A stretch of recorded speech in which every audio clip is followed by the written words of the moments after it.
बार फिर से दिया जाएगा अपने क्लोजिंग आर्ग्यूमेंट के लिए। और उसके बाद जो इस बहस के लिए सबसे ज़रूरी चीज़ है कि आप और हम और इंटरनेट पर देख रहे लाखों करोड़ों लोग, उनके सवाल जवाब होंगे। तो आप लोग जो यहाँ मौजूद हैं, आपके हम कुछ सवाल लेने की कोशिश करेंगे। 30 मिनट का वक्त हमने उसके लिए तय कर रखा है। इस तरह से ये 2 घंटे की बहस पूरी होगी। 2-3 बुनियादी बातें हैं जिनका हमें ध्यान रखना है। किसी भी किस्म की नारेबाजी में हमें शरीक नहीं होना है। ये हल्ला गुल्ला नहीं है, क्योंकि पूरी दुनिया देख रही है, तो एक नज़ीर कायम करनी है, एक उदाहरण लोगों के सामने रखना है कि पढ़े लिखे लोग इत्तेफाकी और नाइत्तेफाकी रखते हुए भी, एक दूसरे से सहमति और असहमति रखते हुए भी बात कह सकते हैं। यहाँ पर मेरे JNU के प्रोफेसर बैठे हैं, पुरुषोत्तम अग्रवाल जी, जिन्होंने हमें क्लास में सिखाया है कि सहमति का साहस और असहमति का विवेक, और इसका ठीक उलट भी, ये बड़ा जरूरी है।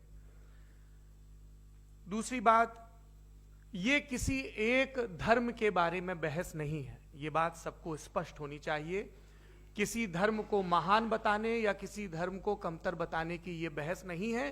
तो यदि कोई इस उम्मीद से देख रहा है या यहां आया है, तो मैं आपको आश्वस्त करना चाहता हूं कि आपको नाउम्मीदी हाथ लगेगी।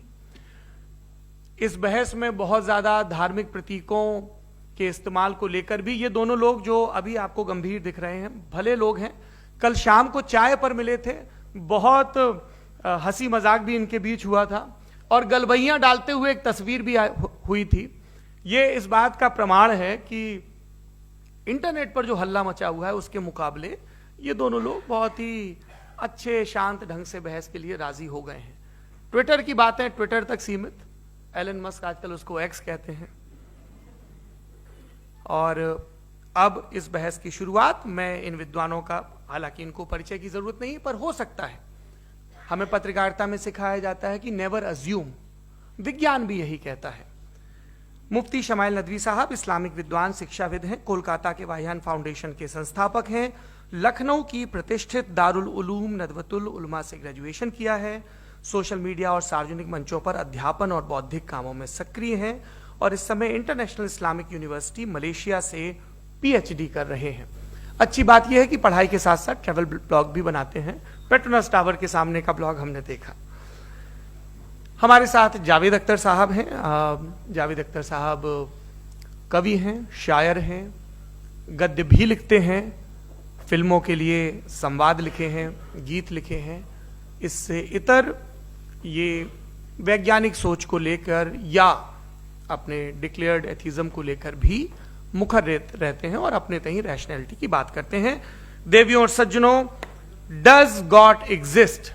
इस सवाल का जवाब सब अपने अपने तहीं खोजने की कोशिश कर रहे हैं। कोई इसको गॉड डैम पार्टिकल की खोज बताता है, कोई गॉड पार्टिकल की खोज बताता है, कोई हिग्स बोसान की खोज बताता है, कोई ये सवाल जवाब तलाशने की कोशिश करता है कि मास एग्जिस्टेंस में आखिर आया कैसे, हुआ क्या था, सृष्टि के पहले, समय के पहले क्या था।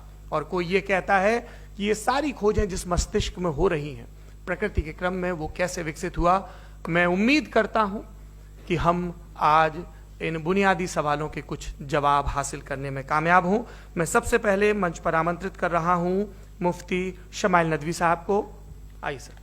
जी,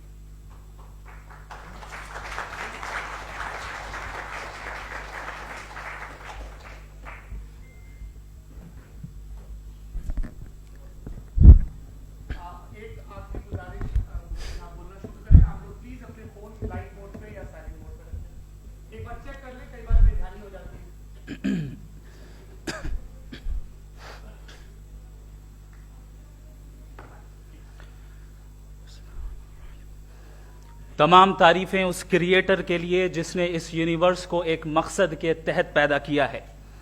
रिस्पेक्टेड जनाब जावेद अख्तर साहब, मिस्टर सौरभ द्विवेदी, और respected audience, thank you all for being here today. आज की डिबेट में चूंकि हम बात करने वाले हैं डज गॉड एग्जिस्ट के टॉपिक पर, तो ये एक ऐसा टॉपिक है जिसके मुताल्लिक कोई भी डिसीजन लेने के लिए अलग अलग स्टैंडर्ड्स हो सकते हैं।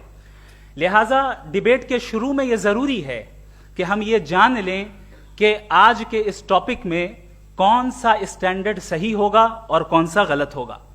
सबसे पहला स्टैंडर्ड जिसे मैं समझता हूं कि हमारे रिस्पेक्टेड जनाब जावेद अख्तर साहब बड़ी तेजी के साथ उसकी तरफ लपकेंगे, वो है साइंस। जबकि साइंस दर हकीकत खुदा के एग्जिस्टेंस को डायरेक्टली साबित करने या उसके एग्जिस्टेंस को डिनाई करने के लिए स्टैंडर्ड नहीं बन सकती। और उसकी वजह क्या है, ये मैं नहीं कह रहा, ये वो लोग कह रहे हैं जो साइंस के एक्सपर्ट्स हैं। नेशनल एकेडमी ऑफ साइंस कहती है science doesn't have the processes to prove और disprove the existence of God. Why? क्योंकि साइंस का ताल्लुक एम्पेरिकल एविडेंस से है और एम्पेरिकल एविडेंसेस का ताल्लुक हमारे नेचुरल और फिजिकल वर्ल्ड से है, जबकि गॉड नॉन फिजिकल और सुपर नेचुरल रियलिटी है। लिहाजा नॉन फिजिकल रियलिटी को आप उस टूल के साथ नहीं चेक कर सकते जिसका काम फिजिकल रियलिटी को तलाश करना है। लिहाजा आज इस डिबेट में गॉड की एग्जिस्टेंस को साबित करने या उसे डिनाई करने में साइंटिफिक एविडेंस को एक्सेप्ट नहीं किया जाएगा। दूसरा स्टैंडर्ड हो सकता है रेविलेशन, कि रेविलेशन के जरिए हम यह साबित करें कि गॉड एग्जिस्ट करता है या नहीं। लेकिन यह स्टैंडर्ड भी आज इररेलेवेंट है। क्यों? क्योंकि रेविलेशन मेरे नजदीक सोर्स ऑफ नॉलेज है, वैलिड सोर्स ऑफ नॉलेज है, लेकिन हमारे जावेद अख्तर साहब के नजदीक यह वैलिड सोर्स ऑफ नॉलेज नहीं है। लिहाजा आज की डिबेट में मैं एक भी एविडेंस किसी भी मजहबी स्क्रिप्चर से नहीं दूंगा ताकि जावेद अख्तर साहब के लिए वो अनएक्सेप्टेबल ना हो। तीसरा जो मेयार हो सकता है वो है ऑब्जर्वेशन, कि भाई कोई कहे कि हमें खुदा दिखाओ, अगर है तो दिखाओ, या ये कि खुदा के एग्जिस्टेंस पर एम्पेरिकल एविडेंस दो, तो ये है दर हकीकत गलत टूल का इस्तेमाल करना। ये ऐसा ही है कि जावेद साहब मुझसे ये मुतालबा करें कि मुफ्ती साहब आप मेटल डिटेक्टर के जरिए प्लास्टिक डिटेक्ट करके दिखाएं। अब चूंकि प्लास्टिक डिटेक्ट नहीं हो पा रही है लिहाजा plastic does not exist. No, you are using the wrong tool. इस टूल से प्लास्टिक को डिटेक्ट नहीं किया जाता।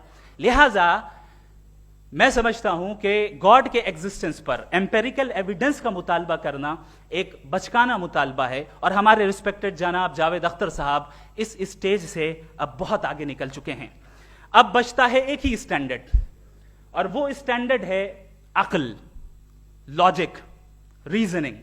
और यही वो स्टैंडर्ड है जिसके तहत गॉड की एग्जिस्टेंस को साबित किया जाएगा या गॉड की एग्जिस्टेंस को डिनाई किया जाएगा। लेकिन चूंकि ये बहुत इंपॉर्टेंट और सेंसिटिव टॉपिक है, इसलिए लॉजिकल आर्ग्यूमेंट भी ऐसा होना चाहिए जो डेफिनेटिव हो, इनडेफिनेटिव ना हो, जो 2 और 2 4 की तरह बिल्कुल वाजे हो, जिसे लॉजिकली रिजेक्ट करना पॉसिबल नहीं हो।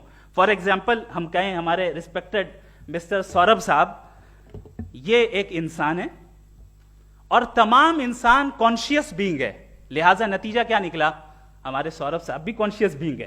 क्या ये इनडेफिनेट आर्ग्यूमेंट है या डेफिनेट आर्ग्यूमेंट है? ये डेफिनेट आर्ग्यूमेंट है।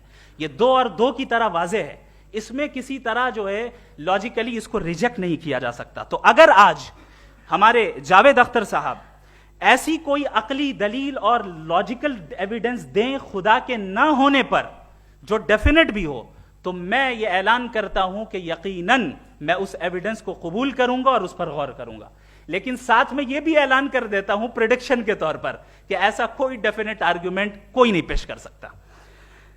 दलील हम देंगे और डेफिनेटिव दलील देंगे, लॉजिकल दलील देंगे, ऐसी दलील देंगे जो एंटायर एथिस्टिक वर्ल्ड उसे रेफ्यूट नहीं कर सकती।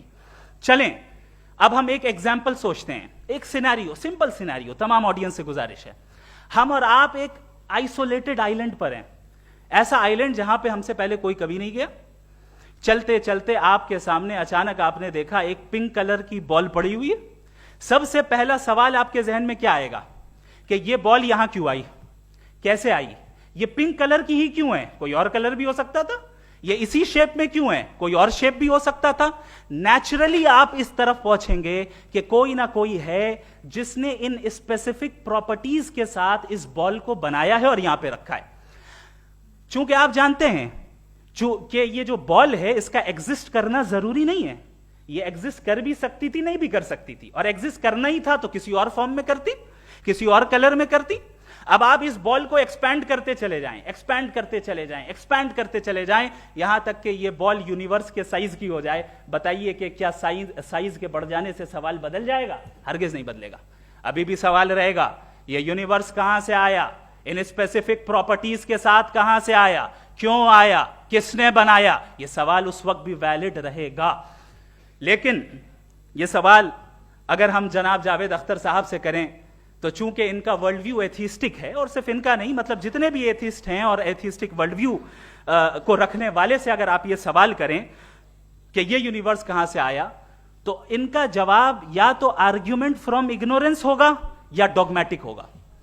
या तो ये कहेंगे कि मुझे नहीं पता कि ये कहां से आया, लिहाजा गॉड डज नॉट एग्जिस्ट, ये आर्ग्यूमेंट फ्रॉम इग्नोरेंस है, या ये कहेंगे कि ये यूनिवर्स खुद ब खुद बन गया। इसका मतलब ये है कि उस बॉल को भी खुद ब खुद बन जाना चाहिए, लेकिन बॉल के ताल्लुक से ये एक्सप्लेनेशन एक्सेप्ट नहीं की जाएगी कि ये खुद ब खुद बन गई, लेकिन यूनिवर्स के ताल्लुक से कर दिया जाएगा। इसे हम दूसरे अल्फाज में डॉगमा भी कह सकते हैं। दूसरी चीज, हमारे जावेद अख्तर साहब जरूर गॉड ऑफ गैप्स की मिसाल भी जरूर देंगे, और मिसाल देंगे कि पहले जमाने में बिजलियां कड़कती थी तो लोगों ने किसी एक खुदा की तरफ, और बारिश होती थी तो दूसरे खुदा की तरफ मंसूब कर दिया, उनके पास दलील नहीं थी।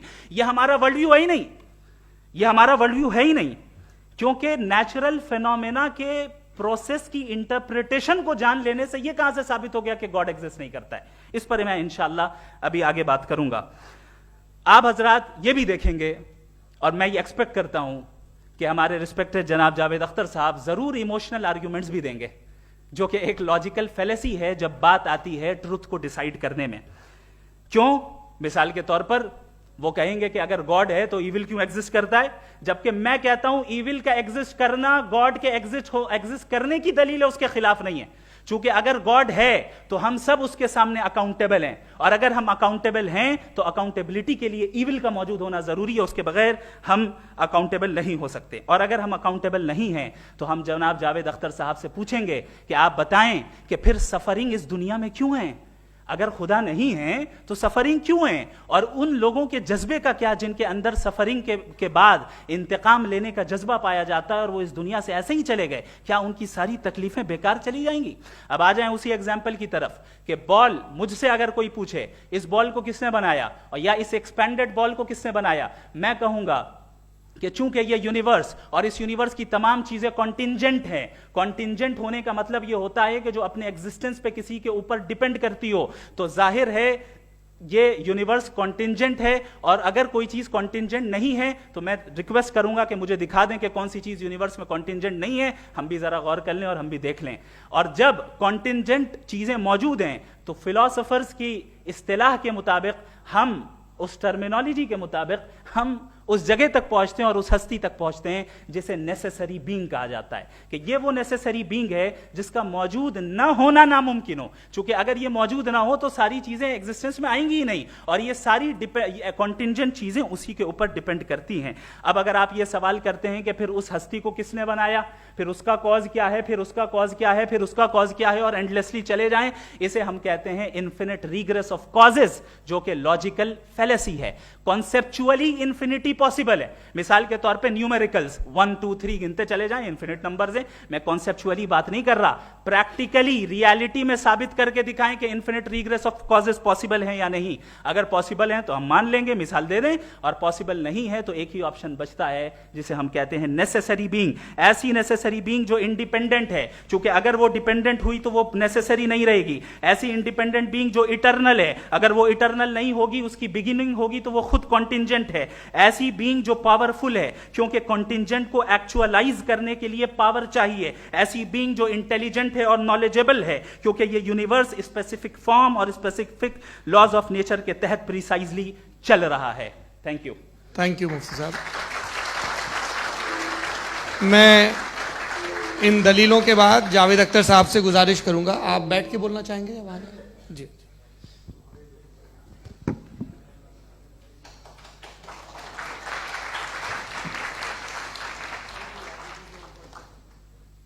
पहले तो मैं मुफ्ती साहब को एक अच्छी खबर देना चाहूँगा कि मेरी नॉलेज साइंस के बारे में बड़ी मामूली है, तो आप फिक्र ना करें उसकी, लेकिन कुछ कॉमन सेंस है मुझ में। देखिए, ये खुदा का तस्वुर कोई नया तस्वुर नहीं है, ये सदियों से रहा है। ये कुछ रिलीजन 3000 साल पुराने होंगे, 4000 साल पुराने होंगे, लेकिन इंसान कोई 10,000 12,000 साल से एग्जिस्ट करता है होमोसेपियन की शक्ल में, और हमेशा कुछ ना कुछ मजहब रहे। ये मजहब जाहिलों के नहीं थे, ये मजहब एक ऐसी ग्रीक सोसाइटी के थे जहाँ बड़े बड़े फिलोसफर्स पैदा हुए। ये मजहब इजिप्शियंस के थे जिन्होंने पिरामिड्स बनाए थे। ये रोमन्स के थे कि जिनका आर्किटेक्चर और सेनेट यानी पहली बुनियाद डेमोक्रेसी की लिमिटेड थी मगर डेमोक्रेसी थी, ये उन लोगों ने किए थे। तो इनका जो जुपिटर था, रा था, ज़्यूस था, उन्हें उस पर इतना ही एतमाद था जितना आज किसी मजहबी आदमी को अपने खुदा पे होगा। क्रिश्चियनिटी आने से पहले यूरोप में एक मजहब था जर्मेनिक रिलीजन। उसका एक खुदा था, उसकी एक बीवी थी, उसके 2 बेटे थे, एक बेटी थी। फिर जर्मनी में जब यूरोप में क्रिश्चियनिटी आई तो वो खुदा, उसकी बीवी और पूरे ख़ानदान चला गया। तो हमने अगर हम हिस्ट्री देखें तो खुदा जो हैं वो ज़्यादातर फ़नी है, वो हमेशा रहे नहीं। और वो जो लोग इन्हें मानते थे उनको आप कहें वो तो जाहिल थे, उन्हें तो कुछ पता ही नहीं था, ऐसा नहीं है। वो अपने वक्त में बड़े काबिल लोग थे और अपने वक्त में उन्होंने बड़े बड़े काम किए हैं, फिलोसफर्स थे, साइंटिस्ट थे, लेकिन उनका मजहब कहाँ गया, उनके खुदा कहाँ गए? आज जो खुदा हैं दुनिया में लोग उन्हें मानते हैं। आपको क्या मालूम कि कितने बरसों के बाद क्या होने वाला है? हम यूरोप में देखते हैं तो चर्च खाली हैं। तो वक्त के साथ चीज़ें बदलती हैं।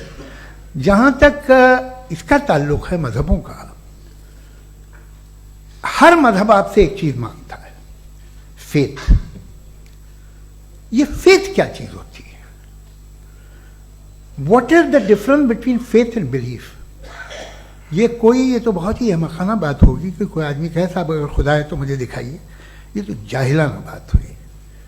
मैंने तो नॉर्थ पोल नहीं देखा है, मगर मैं मानता हूँ कि नॉर्थ पोल है। मैं क्यों मानता हूँ? इसलिए कि अगर ये दुनिया राउंड है तो उसका कोई टॉप होगा। कुछ लोग हैं जो वहाँ गए भी हैं, कॉमन सेंस कहता है कि ऐसा होगा, सबूत है, गवाह है, रीज़न है।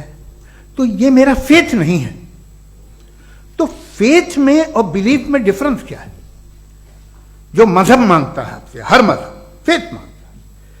फेथ का मतलब ये है कि ना कोई गवाह हो, ना कोई सबूत हो, ना कोई रैशनल हो, ना कोई लॉजिक हो, ना कोई प्रूफ हो, मगर तुम एक बात को मानो। ये है फेथ।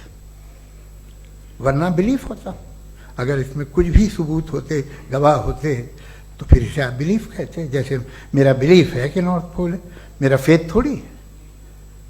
फेथ इन तमाम शर्तों को रद्द करता है। तो फिर स्टुपिडिटी क्या है? अगर मैं एक बात ऐसी मानूं जिसकी ना कोई लॉजिक है, ना कोई रैशनल है, ना कोई प्रूफ है, ना कोई गवाह है, ना कोई सबूत है, और मैं उसे मानूं, तो ये स्टुपिडिटी हुई। इसे ही भाई कल को मैं यकीन कर लूं कि एलॉन मस्क जो है मेरा भाई है, तो मुझे इंतहाई खुशी होगी, सुकून भी बहुत मिलेगा मुझे। लेकिन और कहे भाई क्यों मानते हो, क्या सबूत है भाई, वो तो अमेरिकन है और तुम तो इंडियन हो, वो तो नस्ल अलग है, तुम्हें कभी मिले भी नहीं। साहब देखिए मेरा फेथ है, इस पर बात न किया।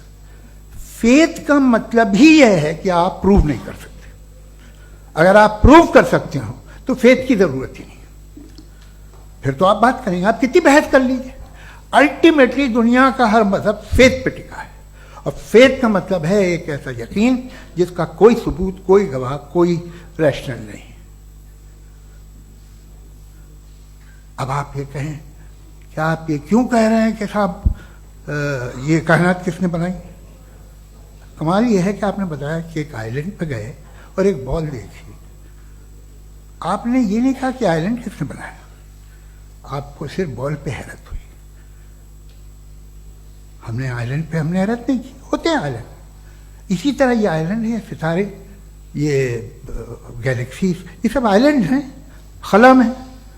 हम उन्हें टेकन फॉर ग्रांटेड लेते हैं, हम पूछते नहीं कैसे बनाए। आपने जजीरे के बारे में भी नहीं पूछा है। मेरी पैदाइश कैसे हुई? क्या मैं प्लान पैदा हुआ था? I was plan to be born, या एक लकी स्पर्म था जो किसी एग से चिपक गया? मेरी पैदाइश रैंडम। और इंसाफ जिसे आप कहते हैं, इंसाफ का तो नेचर से कोई वास्ता ही नहीं है। जो आप कहते हैं कि एक दिन इंसाफ मिलेगा, इंसाफ is a human concept, nature में कोई इंसाफ नहीं। अगर शेर हिरन को खा जाता है तो उसे कोई सजा नहीं मिलती। अगर एक आंधी आती है और हरे भरे पेड़ों को उखाड़ के फेंक देती है तो आंधियों की जेल नहीं होती है। नेचर में इंसाफ नहीं, इसलिए वो नेचर को इंसाफ की जरूरत भी नहीं। नेचर तमाम एक है। अब हम कहें कि साहब ये देखिए जो मैंने खाना खाया था, ये मेरी आंख तो नहीं यूं कर दिया उसे, तो इसे सजा मिलनी नहीं, वो सिस्टम है, ऐसे ही चल रहा है। नेचर बगैर इंसाफ के है। इंसाफ इज अ ह्यूमन कॉन्सेप्ट। तो जो आपसे कहता है कि मैं तुम्हें इंसाफ दूंगा, वो इंसानी जहन की पैदावार है। ये नेचुरल है ही नहीं, ये आसमानी है ही नहीं। नेचर का तसव्वुर, इंसाफ का तसव्वुर। भाई आप साथ मिलते हैं, अब आप लेफ्ट हैंड ड्राइव कर लें, ये क्या है? तमाम सच, तमाम नेकी, तमाम शराफत लेफ्ट हैंड ड्राइव है। वरना क्या होगा, या तो आप क्रॉस कर देंगे, आपका एक्सीडेंट हो जाएगा, या आप किसी को मार देंगे, या ट्रैफिक जैम हो जाएगा। झूठ, बेईमानी, रिश्वतखोरी, ये तमाम जो है driving on the wrong side है। इसके ऊपर कुछ नहीं। ये तो हमने बनाया, जैसे हमने लेफ्ट हैंड ड्राइव बनाई है। ये कॉन्सेप्ट ऑफ इंसाफ जो है ये हमारा है, इसका नेचर से कोई वास्ता नहीं। शेर खा जाता है हिरन को, उसे जेल होती है क्या? कुछ भी नहीं, है ही नहीं। तो ये जो दुनिया के रिलीजन प्रॉमिस करते हैं आपसे इंसाफ, इसी से मालूम होता है कि ये मैन मेड है। ये तसव्वुर कहीं और का है ही नहीं। जो नेचर है, कुछ लोग कहते हैं नेचर ही खुदा है, तो नेचर में तो इंसाफ नहीं कहीं। और आप वादा कर रहे हैं कि तुम्हें मरने के बाद इंसाफ मिलेगा। मुझे अगर मिलेगा तो मैं बहुत खुश होऊंगा, लेकिन मैं यकीन नहीं कर पाता हूं, इसलिए कि मैं फेथ नहीं पैदा कर सकता। The very fact that religions demand faith, इसका मतलब है कि उनके पास जस्टिफिकेशन नहीं है। अच्छा साहब, फिर रिलीजन अगर मॉडरेशन में है, कोई सा भी नहीं, वो आप में कुछ खूबियां भी पैदा करता होगा, देखिए उससे ये फायदा है, वो फायदा है। अल्कोहल जो है वो ज़्यादातर दवाओं में यूज होती है, और एक सर्वे किया गया था अमेरिका में कि लॉन्जेटिविटी किन लोगों की है। तो एक तरफ वो लोग थे जो शराब पीते ही नहीं थे, और एक तरफ वो थे जो एक बोतल शराब रोज पीते थे। सबसे ज़्यादा लंबी उम्र की है जो 2 पैग नाप के शराब पीते हैं और खाना खाते हैं। मगर हम शराब को बुरा समझते हैं, मैं भी बुरा समझता हूँ। क्यों? ऐसा होता नहीं। कुछ चीज़ों में आदत होती है जो बढ़ती है। आज तक में एक आदमी दूध पीता है, आप 10 साल बाद भी मिलेंगे तो एक ही गिलास पीता होगा। ऐसा नहीं होता, सुबह से दूध पीता रहता है।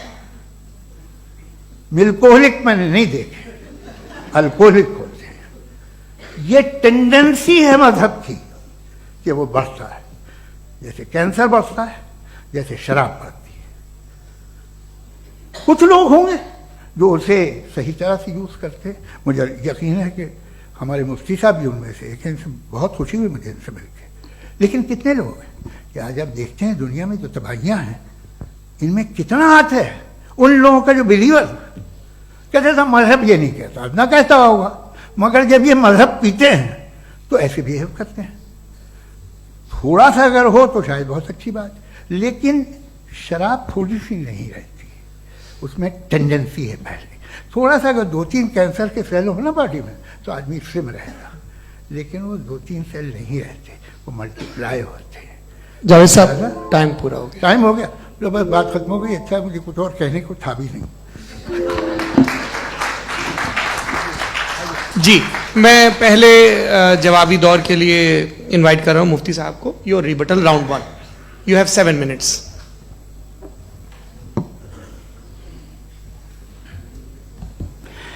Thank you very much Javed साहब, आपकी बात को सुनकर बड़े महजूज हुए हम लोग। महजूज, do you understand? We enjoyed. Okay, अब थोड़ा सा लॉजिकली उसको हम लोग देखते हैं। दरअसल हम लोगों ने कल गुजारिश की थी मुफ्ती साहब से भी, जावेद साहब से भी, कि हिंदुस्तानी जबान आम फहम सबको समझ में आ जाए और जहां कहीं आप मुश्किल शब्द इस्तेमाल करें वहां बताते भी चलें। Thank you. तो सबसे पहले हमारे रिस्पेक्टेड जावेद साहब ने हवाला दिया कि खुदा फानी है। कितने मजहब आगे चले गए, किसी ने जुपिटर को खुदा माना, किसी ने किसी को माना। मैं कहता हूं जिसने कॉन्टिंजेंट चीज को खुदा माना, गलत माना, वो खुदा ही नहीं, वो खुदा ही नहीं है। हम तो नेसेसरी बीइंग को साबित करने बैठे हैं, वो नेसेसरी कॉज जो इटरनल है, जो अबदी भी है और अजली भी है। हम किसी और को साबित करने नहीं बैठे। दूसरी चीज उन्होंने कहा कि फेथ एंड बिलीफ, ये एक ऐसी डेफिनेशन है फेथ की जो इन्होंने पहली मर्तबा पेश की है, या माफ कीजिएगा इन्होंने पहली मर्तबा पेश नहीं की है, रिचर्ड डॉकिंस ने पहली मर्तबा पेश की है। मुझे मालूम है ये सोर्स कहां से है। एपिस्टेमोलॉजिकली फेथ और बिलीफ का फर्क आप इस तरह नहीं कर सकते सर। फेथ सही भी होता है, गलत भी होता है। बिलीफ सही भी होता है, गलत भी होता है। जो लॉजिक, रीजन और एविडेंस से बैक्ड होगा वो फेथ सही होगा। और आप जिस फेथ की बात कर रहे हैं कि इलॉजिकल है और उसके पीछे नहीं है, तो we are on the same page. हम नहीं मानते उस फेथ को, जो फेथ ऐसा हो जिसके पीछे कोई लॉजिक ना हो, एविडेंस ना हो, हम नहीं मानते। हम तो उस फेथ के कायल हैं जिसके पीछे लॉजिक हो और एविडेंस हो। तो बिलीफ सही भी होता है, गलत भी होता है, फेथ भी सही होता है और गलत भी होता है। तो आज फेथ और बिलीफ के डिफरेंस पे बात नहीं हो रही है। आज आप चाहे फेथ एक्सेप्ट कर लें या बिलीफ एक्सेप्ट कर लें, आज ये बात होगी कि ट्रूथ क्या है, चाहे ट्रू बिलीफ सही है या ट्रू फेथ सही है, और फॉल्स फेथ क्या है और फॉल्स बिलीफ क्या है, बात इस पे हो रही।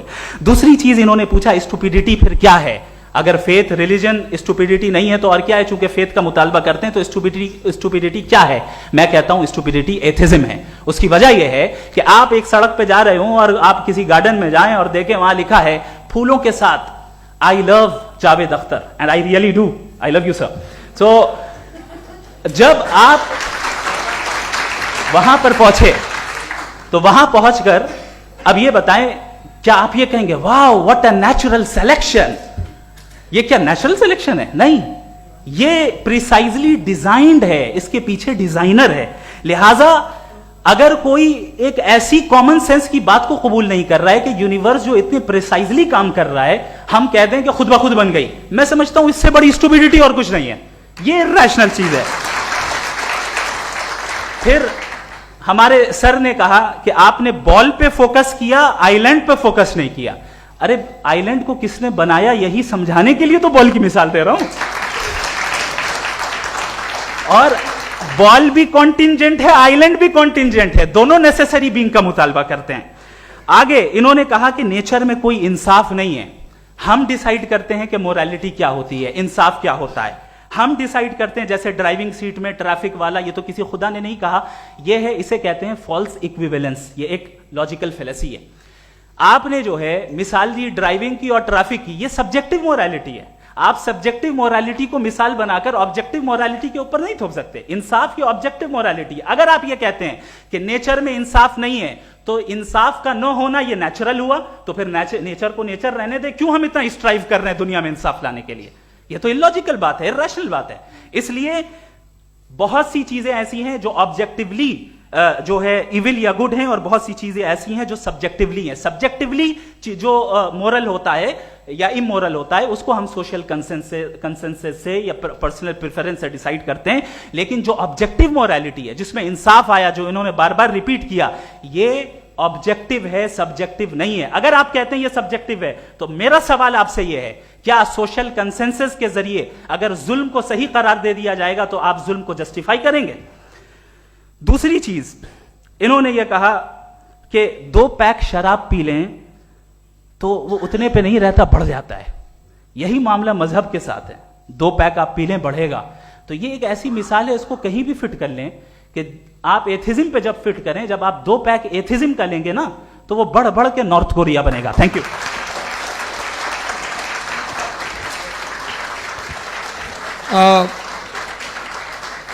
फर्स्ट राउंड के रिबटल के लिए मैं जावेद साहब को इनवाइट कर रहा हूं। आपके पास 7 मिनट का वक्त है, रीसेट कर दीजिएगा प्लीज। मुझे इस बात की खुशी है कि मुफ्ती साहब ने भी मान लिया कि नेचर में कोई इंसाफ नहीं है। तो कोई भी चीज़ जो इंसान ने नहीं बनाई है उसमें इंसाफ नहीं होता है। एक बात मैं आपसे अर्ज करूं, जरा पता लगा लीजिएगा, ये जो आप बाग में जाते हैं बेहद खूबसूरत फूल देखते हैं ना, इनमें से कोई नेचुरल नहीं है। ये सारे फूल क्रॉस करके बनाए गए हैं। जो जंगल में फूल होते हैं निहायत मामूली होते हैं, ये फूल इंसानों ने बनाए हैं। जो आप बाग में देख के वाह वाह कहते हैं, ये इंसानों के बनाए हुए हैं। डिफरेंट फूलों को क्रॉस करके, डेवलप करके, फिर क्रॉस करके इस तरह से बनाए गए। नेचुरल फ्लावर नहीं। किसी जंगल वीरान में जाके आप गुलाब के फूल नहीं देखेंगे। ये सब बनाए हुए इंसान ने, बहुत से काम इंसान ने किए। बाकी है कि आपने मेरी एक बात का जवाब नहीं दिया, जिससे मुझे शिकायत है कि फेथ क्या है और आप फेथ मांगते क्यों हैं मुझसे। आप तो लॉजिकल हैं, आपके पास तो सारे रैशनल्स हैं, आपके पास सारे सबूत हैं, तो आपको फेथ की डिमांड क्यों करते हैं कि भाई तुम सरेंडर कर दो और सवाल मत करो। कोई मजहब सारे सवाल करने की इजाजत नहीं देता है और मना करता है कि ज्यादा सवाल ना करो, बह जाओगे तुम। आप क्यों रोकते हैं? हकीकत यह है कि इंसानी तारीख क्या है। इंसानी तारीख यह है कि दुनिया में 2 तरह के लोग हुए हैं।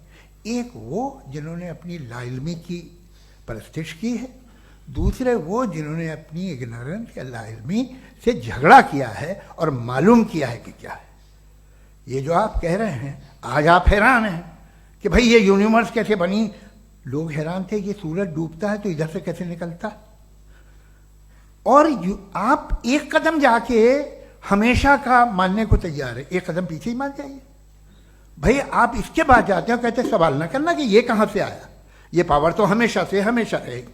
तो आप यूनिवर्स के बारे में मानने में क्या तकलीफ है? एक कदम पहले रुक जाइए। ये हमेशा से थी या नहीं थी हमें मालूम नहीं है। और ये कहना कि हमें मालूम नहीं है, कमाल ये है कि दुनिया के सारे मजहब सब जानते हैं ये दुनिया कैसे बनी थी, कैसे मिटेगी, मरने के बाद क्या होगा, इनको सब इल्म है। इनको किसी को डायनासोर होते थे पहले ये नहीं पता था, किसी को नहीं पता। किसी भी दुनिया की मजहबी किताब में डायनासोर का जिक्र नहीं है। लेकिन बाकी सब बातें, how to make universe in 4 easy lessons and बाकी सब पता है। जिसको सब पता है वो गड़बड़ है। हम में ये इंकिसार, ये ह्यूमिलिटी होनी चाहिए कि हम ये कहें कि हमें ये बहुत सारी बातें नहीं मालूम, लेकिन हम उनकी परस्तिश ना करना, अपनी लाइल्मी को की परस्तिश ना करें, हम उसे पता लगाने की कोशिश करें। जिस दुनिया में आप बैठे हैं सर, ये हॉल जो है, ये इलेक्ट्रिसिटी जो है, ये माइक जो है, जिस हवाई जहाज से आप आए थे, वो जिस कार से आप यहाँ आए हैं, ये सब उन लोगों की बनाई हुई है जिन्होंने सवाल किए थे। ये दुनिया जिसमें आप आज आराम से हैं, ये उन लोगों की बनाई है कि जिन्होंने सवाल किए थे। और हर स्टेज पे इन सवालों को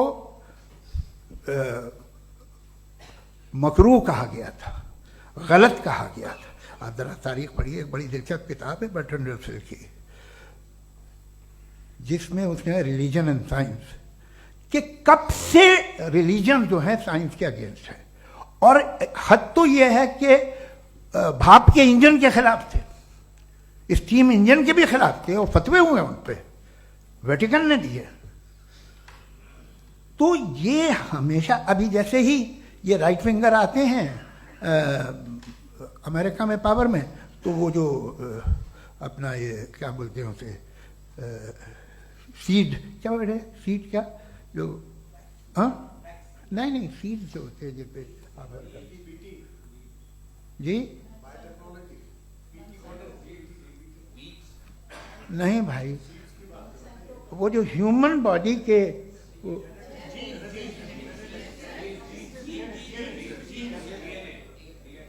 उस पर रिसर्च बंद हो जाती है, रिपब्लिकन नहीं करने देते।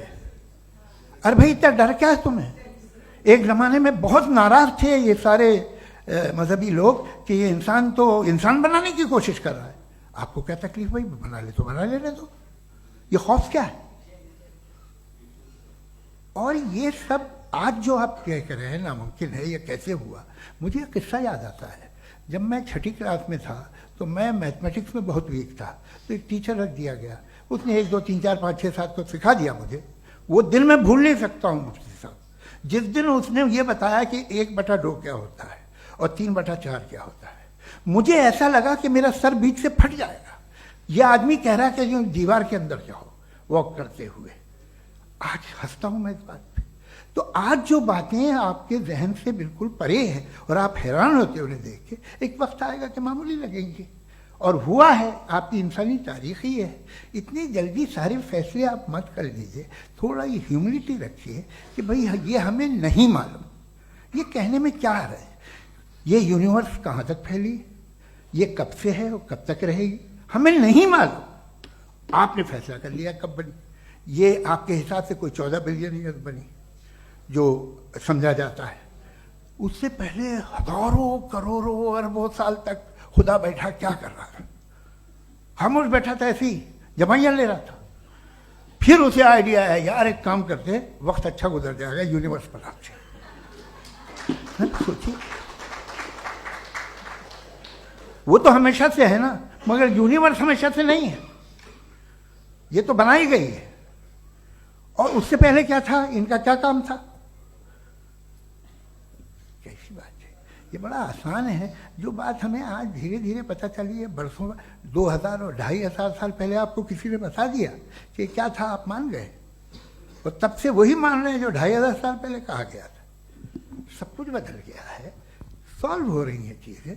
अभी साइंस बिल्कुल दावा नहीं करती, या कोई फिलोसफर ये दावा नहीं करता कि हमें सब मालूम, बल्कि वो कहता है कि हमें जितना मालूम होता है उससे ये मालूम होता है कि हमें कितना कम मालूम।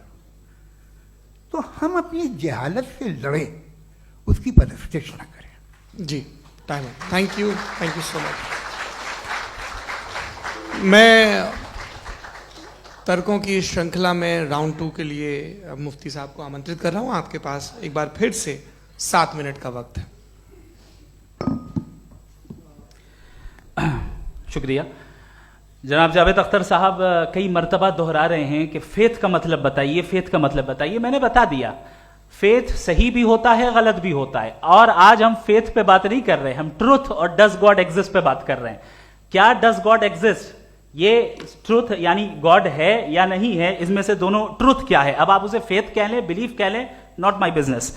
उसके बाद आपने कहा कि भाई सवाल करने से मजहब रोकता है। मैं कहता हूं जो रोकता है वो रोकता होगा, मैं नहीं रोकता, बल्कि सवाल करें, सवाल करना चाहिए। सवाल कर करके तो हम आगे बढ़ते हैं, तरक्की करते हैं, और इसीलिए मैं आज यहां पे आया हूं। लेकिन सवाल सिर्फ खुदा से नहीं होगा, आपसे भी होगा। सवाल एथिज्म से भी होगा, सवाल सिर्फ मजहब से नहीं होगा, सबसे होगा। और आज मैं सवाल करूंगा और उम्मीद है कि आप जवाब देंगे। अभी तक आपने वैसे कॉन्टिंजेंसी आर्ग्यूमेंट का कोई जवाब नहीं दिया। चलें, आपने कहा यूनिवर्स के बारे में इटर्नल क्यों नहीं बोल देते। ये चूंकि लॉजिकली पॉसिबल ही नहीं है कि यूनिवर्स इटर्नल हो। यूनिवर्स एक कॉन्टिंजेंट चीज है जो टाइम एंड स्पेस के पाबंद है, टाइम एंड स्पेस से बाउंड है। जो टाइम एंड स्पेस से बाउंड होगा वो कॉन्टिंजेंट होगा, जो कॉन्टिंजेंट होगा वो उसकी बिगिनिंग हुई होगी, जिसकी बिगिनिंग हुई होगी वो इटर्नल नहीं हो सकता। ये तो कॉमन सी बात है। आपने कहा कि किसी मजहबी किताब में डायनासोर का जिक्र नहीं है। अफसोस कि आज तक किसी मैथमेटिक्स के किताब में मुझे डायनासोर का जिक्र नहीं मिला। तो इसका मतलब मैथमेटिक्स की किताब बेकार है? नहीं, उसका वो टॉपिक नहीं है। रेवलेशन का और मजहबी किताबों का टॉपिक ये नहीं है कि आपको आके बताए साइकिल कैसे बनाते हैं, या आकर ये बताएं कि जो है डायनासोर कब था। वो तो मोरालिटी सिखाने आया है, गॉड के बारे में बताने आया, नॉन फिजिकल रियलिटी की हकीकत को सिखाने के लिए आया। रिलीजियन साइंस को रोकता है? नहीं रोकता। अगर रोकता है तो गलत करता है। रिलीजियन साइंटिज्म को रोकता है, जिसमें हमारे जावेद साहब मुब्तला हैं। साइंस और साइंटिज्म में फर्क है। साइंटिज्म यह है कि आप समझें कि साइंस और साइंटिफिक मेथोडोलॉजी ये नॉलेज को हासिल करने का वाहिद सोर्स ऑफ नॉलेज है। यह है साइंटिज्म। हम इसे रिजेक्ट करते हैं। हम साइंस को तो तरक्की करते हैं, भाई आप हमारी पूरी तारीख कर लें, पढ़ लें तो आपको पता चल जाएगा। बहरहाल ये अलग टॉपिक है। उसके बाद इन्होंने एक लफ्ज कहा, वेटिकन ने फतवा दिया। वेटिकन का फतवे से कोई ताल्लुक नहीं है, दोनों कॉन्ट्राडिक्टरी अल्फाज हैं। उसके बाद उन्होंने कहा कि भाई हमें नहीं मालूम। अगर नहीं मालूम तो क्लियरली कह देना कि नहीं मालूम है, इसमें क्या हरज है।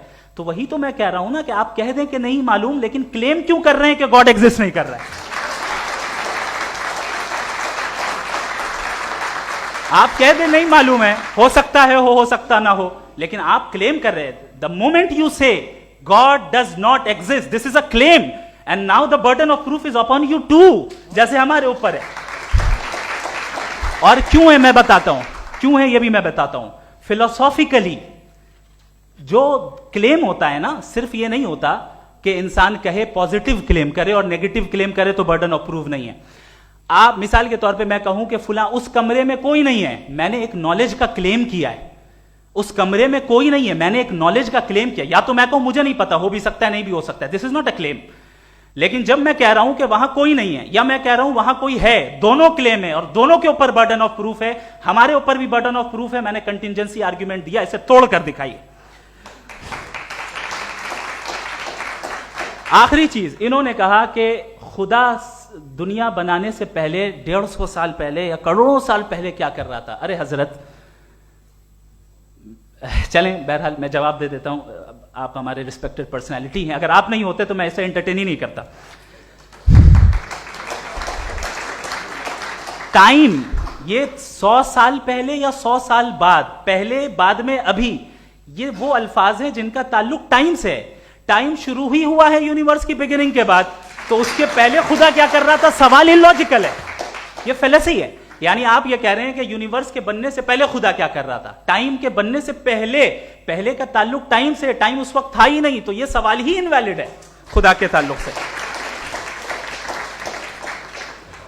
दूसरी चीज, आर्ग्यूमेंट ऑफ कंटिजेंसी जो मैंने आपके सामने पेश की है, आपने बार बार ये प्रूफ किया और ये कह रहे हैं कि गॉड ऑफ गैप्स. देखिए, पहले नहीं मालूम था, साइंस ने कर दिया. सिंपल्स की मिसाल से मैं समझा देता हूं. जिस गैप्स की आप बात कर रहे हैं ना, साइंस उन गैप्स को जिन चीज के जरिए भी प्रूव करेगा वो कॉन्टिंजेंट ही होगा. अब चाहे वो फोर्स हो, मैटर हो या एनर्जी हो. लिहाजा सवाल हमारा उस वक्त भी वैलिड होगा जब तक कि आप नेसेसरी बीइंग पे ना आ जाएं. और इन्फिनिट रिगरेस पॉसिबल नहीं है of causes in practical world, तो जाहिर है कहीं रुकना पड़ेगा. जहां रुकेंगे वही खुदा है. दूसरी चीज, आपने ये क्या कह रहा था मैं, किस पॉइंट को? What? Oh no, after that. Just now. हाँ, जहां रुकेंगे वही खुदा है. बहरहाल, तो टाइम का जिक्र हो गया. गॉड ऑफ गैप, सॉरी, या इसकी एक मिसाल आप ले लें. एक कार है, एक साहब ने देखा कि भाई कार जो है उसके व्हील्स कितने अच्छे लगे हुए हैं, सही जगह पे. स्टीयरिंग जो है कितने अच्छे जगह पे लगी हुई, और सीट्स कितने वेल डिजाइंड है, कितनी प्रिसाइजली ये कार काम कर रही है. तो जरूर कोई ना कोई इसे क्रिएट किया है, किसी ने क्रिएट किया है. अब जावेद साहब आए और कहे अरे जनाब बोनेट खोलिए, इसमें इंजन है, इंजन इस कार को चला रहा है, hence prove no one has created the car. This is illogical, this is irrational. आपने इंजन के जरिए उस गैप को तो साबित किया, लेकिन क्या उससे कार की जो क्रिएशन है और उसका जो क्रिएटर है ये इंपॉसिबल हो जाए? ऐसा पॉसिबल है? उसका सवाल खत्म हो जाए, ऐसा पॉसिबल है? नहीं. आपने गैप्स को फिल करके, कॉन्टिंजेंट चीजों से गैप्स को फिल करके हमारे ऑब्जर्वेशन को और ब्रॉड कर दिया. अब हमें और पता चल गया कि ये जो कार है इसका सिस्टम कितना ज्यादा कॉम्प्लेक्स है. पहले कम समझते थे, अब कॉम्प्लेक्सिटी और ज्यादा वाजे हो गई. अब हमें समझ में आ रहा है कि हमारी सर्टेनिटी और बढ़ गई कि जरूर इस कार को किसी ना किसी ने बनाया. यही मामला यूनिवर्स का है. साइंस हमेशा फिजिकल वर्ल्ड की चीजों को ही फिल करती जाएगी और फिजिकल चीजों से ही करती जाएगी, चूंकि एम्पेरिकल एविडेंस का ताल्लुक फिजिकल वर्ल्ड से है. आप साइंस के जरिए मेटाफिजिकल रियलिटी को कभी साबित नहीं कर सकते. ये रॉन्ग टूल का इस्तेमाल करना है. ये वही काम है कि आप मेटल डिटेक्टर से प्लास्टिक डिटेक्टर करने चलें, जो कि जाहिर है सही नहीं है. Thank you.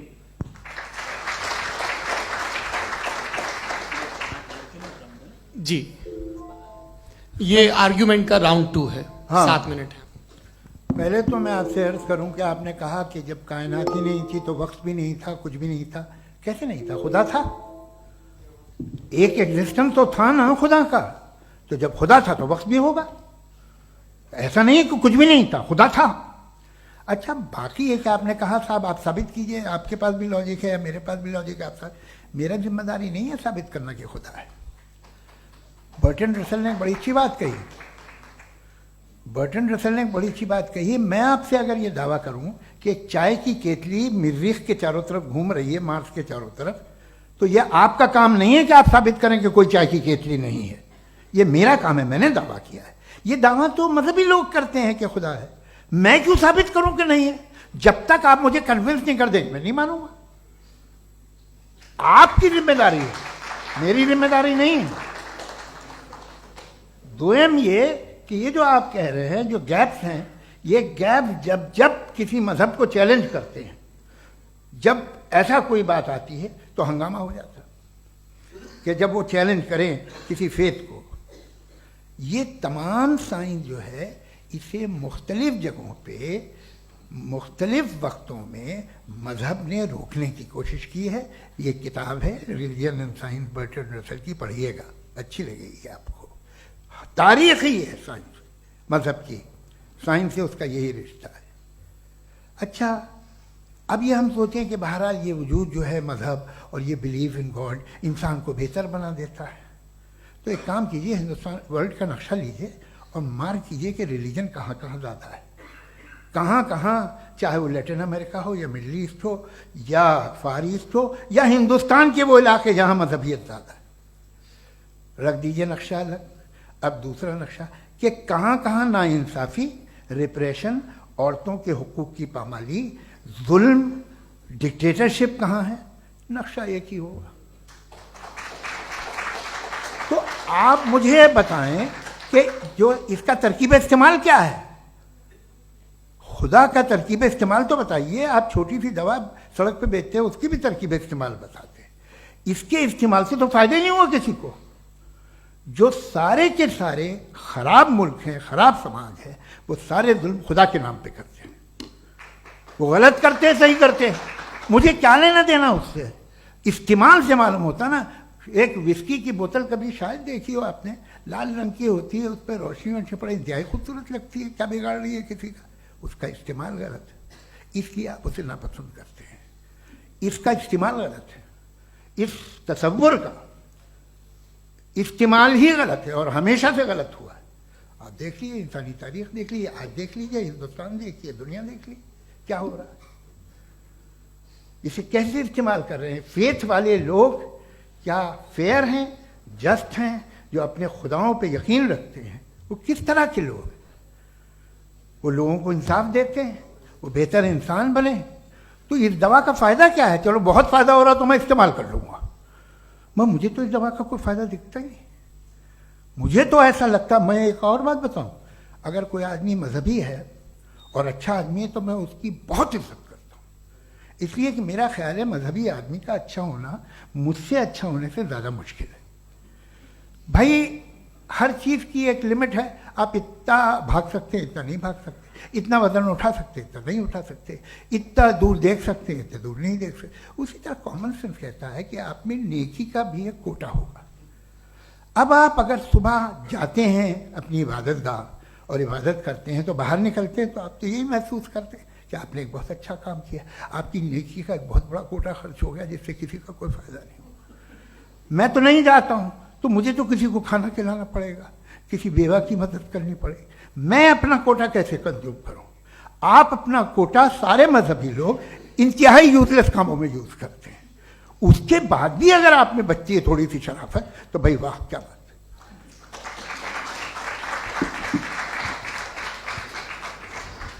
एक तो मुझे ये बात बहुत अच्छी लग रही है कि दोनों ही विद्वान समय को मानते हैं और बहुत समय से अपनी दलीलें और बाज दफा समय से पहले अपनी तकरीरें पूरी करके अपनी अपनी कुर्सी पर बैठ रहे हैं। ये इस आर्ग्यूमेंट का राउंड 2 पूरा हुआ। अब रिबटल का राउंड 2 है और उसके बाद क्रॉस एग्जामिनेशन होगा। नहीं, आपका आर्ग्यूमेंट हो गया सर। हमारे यहाँ स्कूल के सिलेबस में पंच परमेश्वर कहानी पढ़ाई जाती है, प्रेमचंद जी की लिखी हुई। आप निश्चिंत रहिए, आपके कोई राउंड में मिस नहीं होने दूंगा। रिबटल का राउंड 2, मुफ्ती शमाइल नदवी साहब।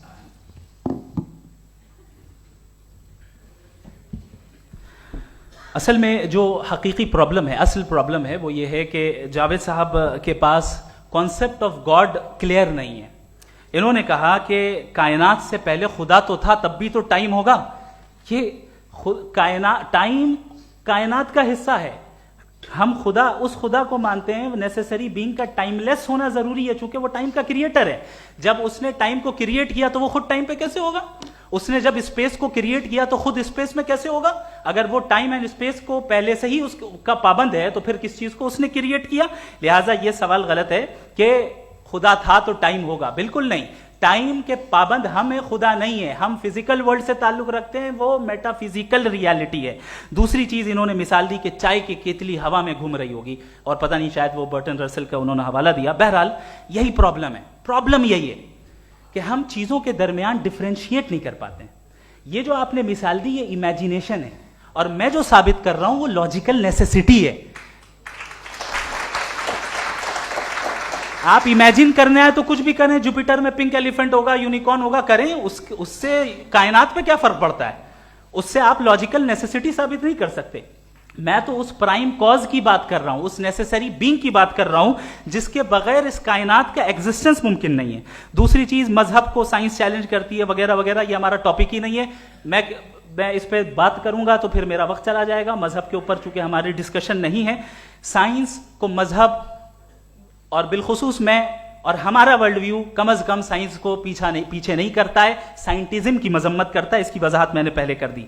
दूसरी चीज इन्होंने कहा वर्ल्ड का नक्शा लीजिए, वर्ल्ड मैप लीजिए, दो अलग अलग जगह की। हजरत मैंने ये होमवर्क किया था, और मैंने मिडिल ईस्ट का एक नक्शा लिया और यूरोप का एक नक्शा लिया। ये मजहबी इलाका और ये लिबरल और एथीस्ट इलाका। मुझे पता चला कि सबसे ज्यादा रेप केसेस जो हैं वहां पर हैं।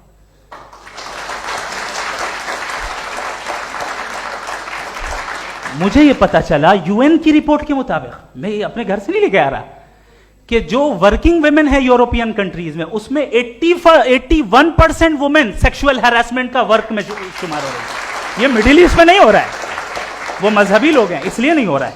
दूसरी चीज, आपने ये कहा कि मजहबी आदमी का अच्छा होना हमारे अच्छे होने से बहुत मुश्किल है, बहुत मुश्किल है। तो इसका मतलब यह है कि गॉड के अलावा आपके पास अच्छे और बुरे का कोई स्टैंडर्ड है। मैं चाहूंगा कि कन्वर्सेशनल स्टाइल वाली डिस्कशन और सेगमेंट पे इसी पे बात कर लेते हैं। Thank you very much.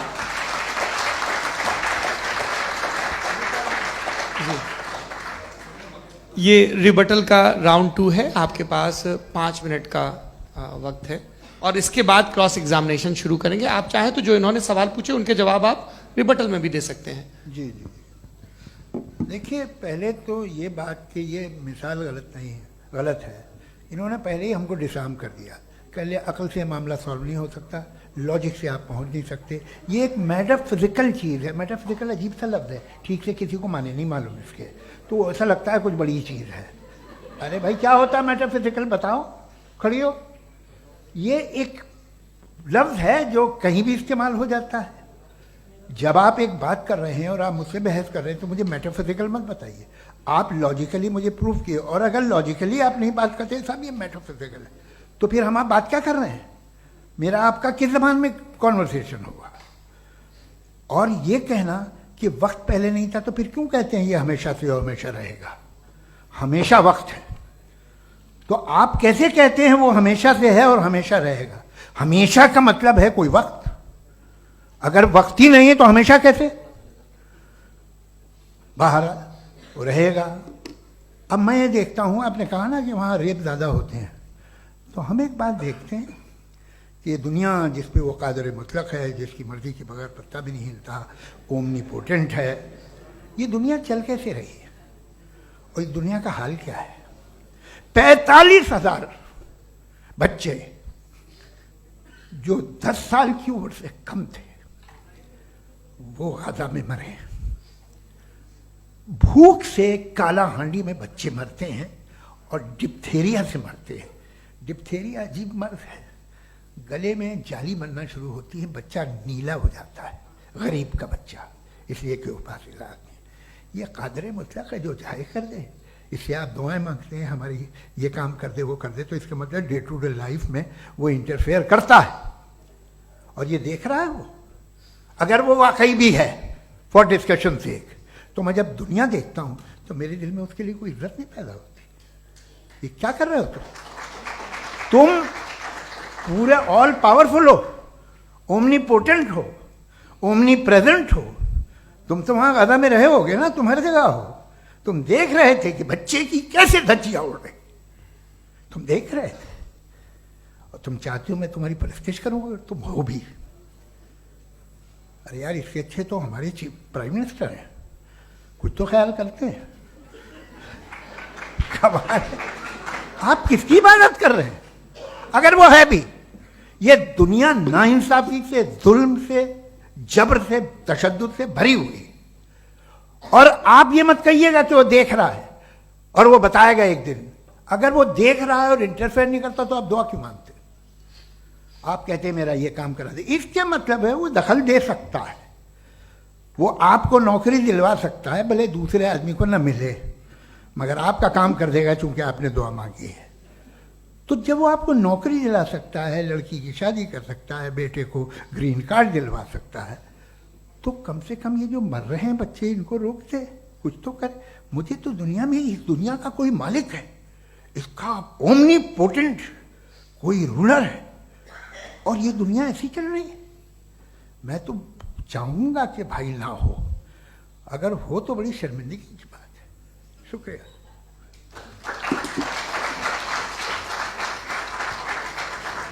देवियों और सज्जनों, इस बहस के 2 राउंड और 2 रिबटल पूरे हो चुके हैं।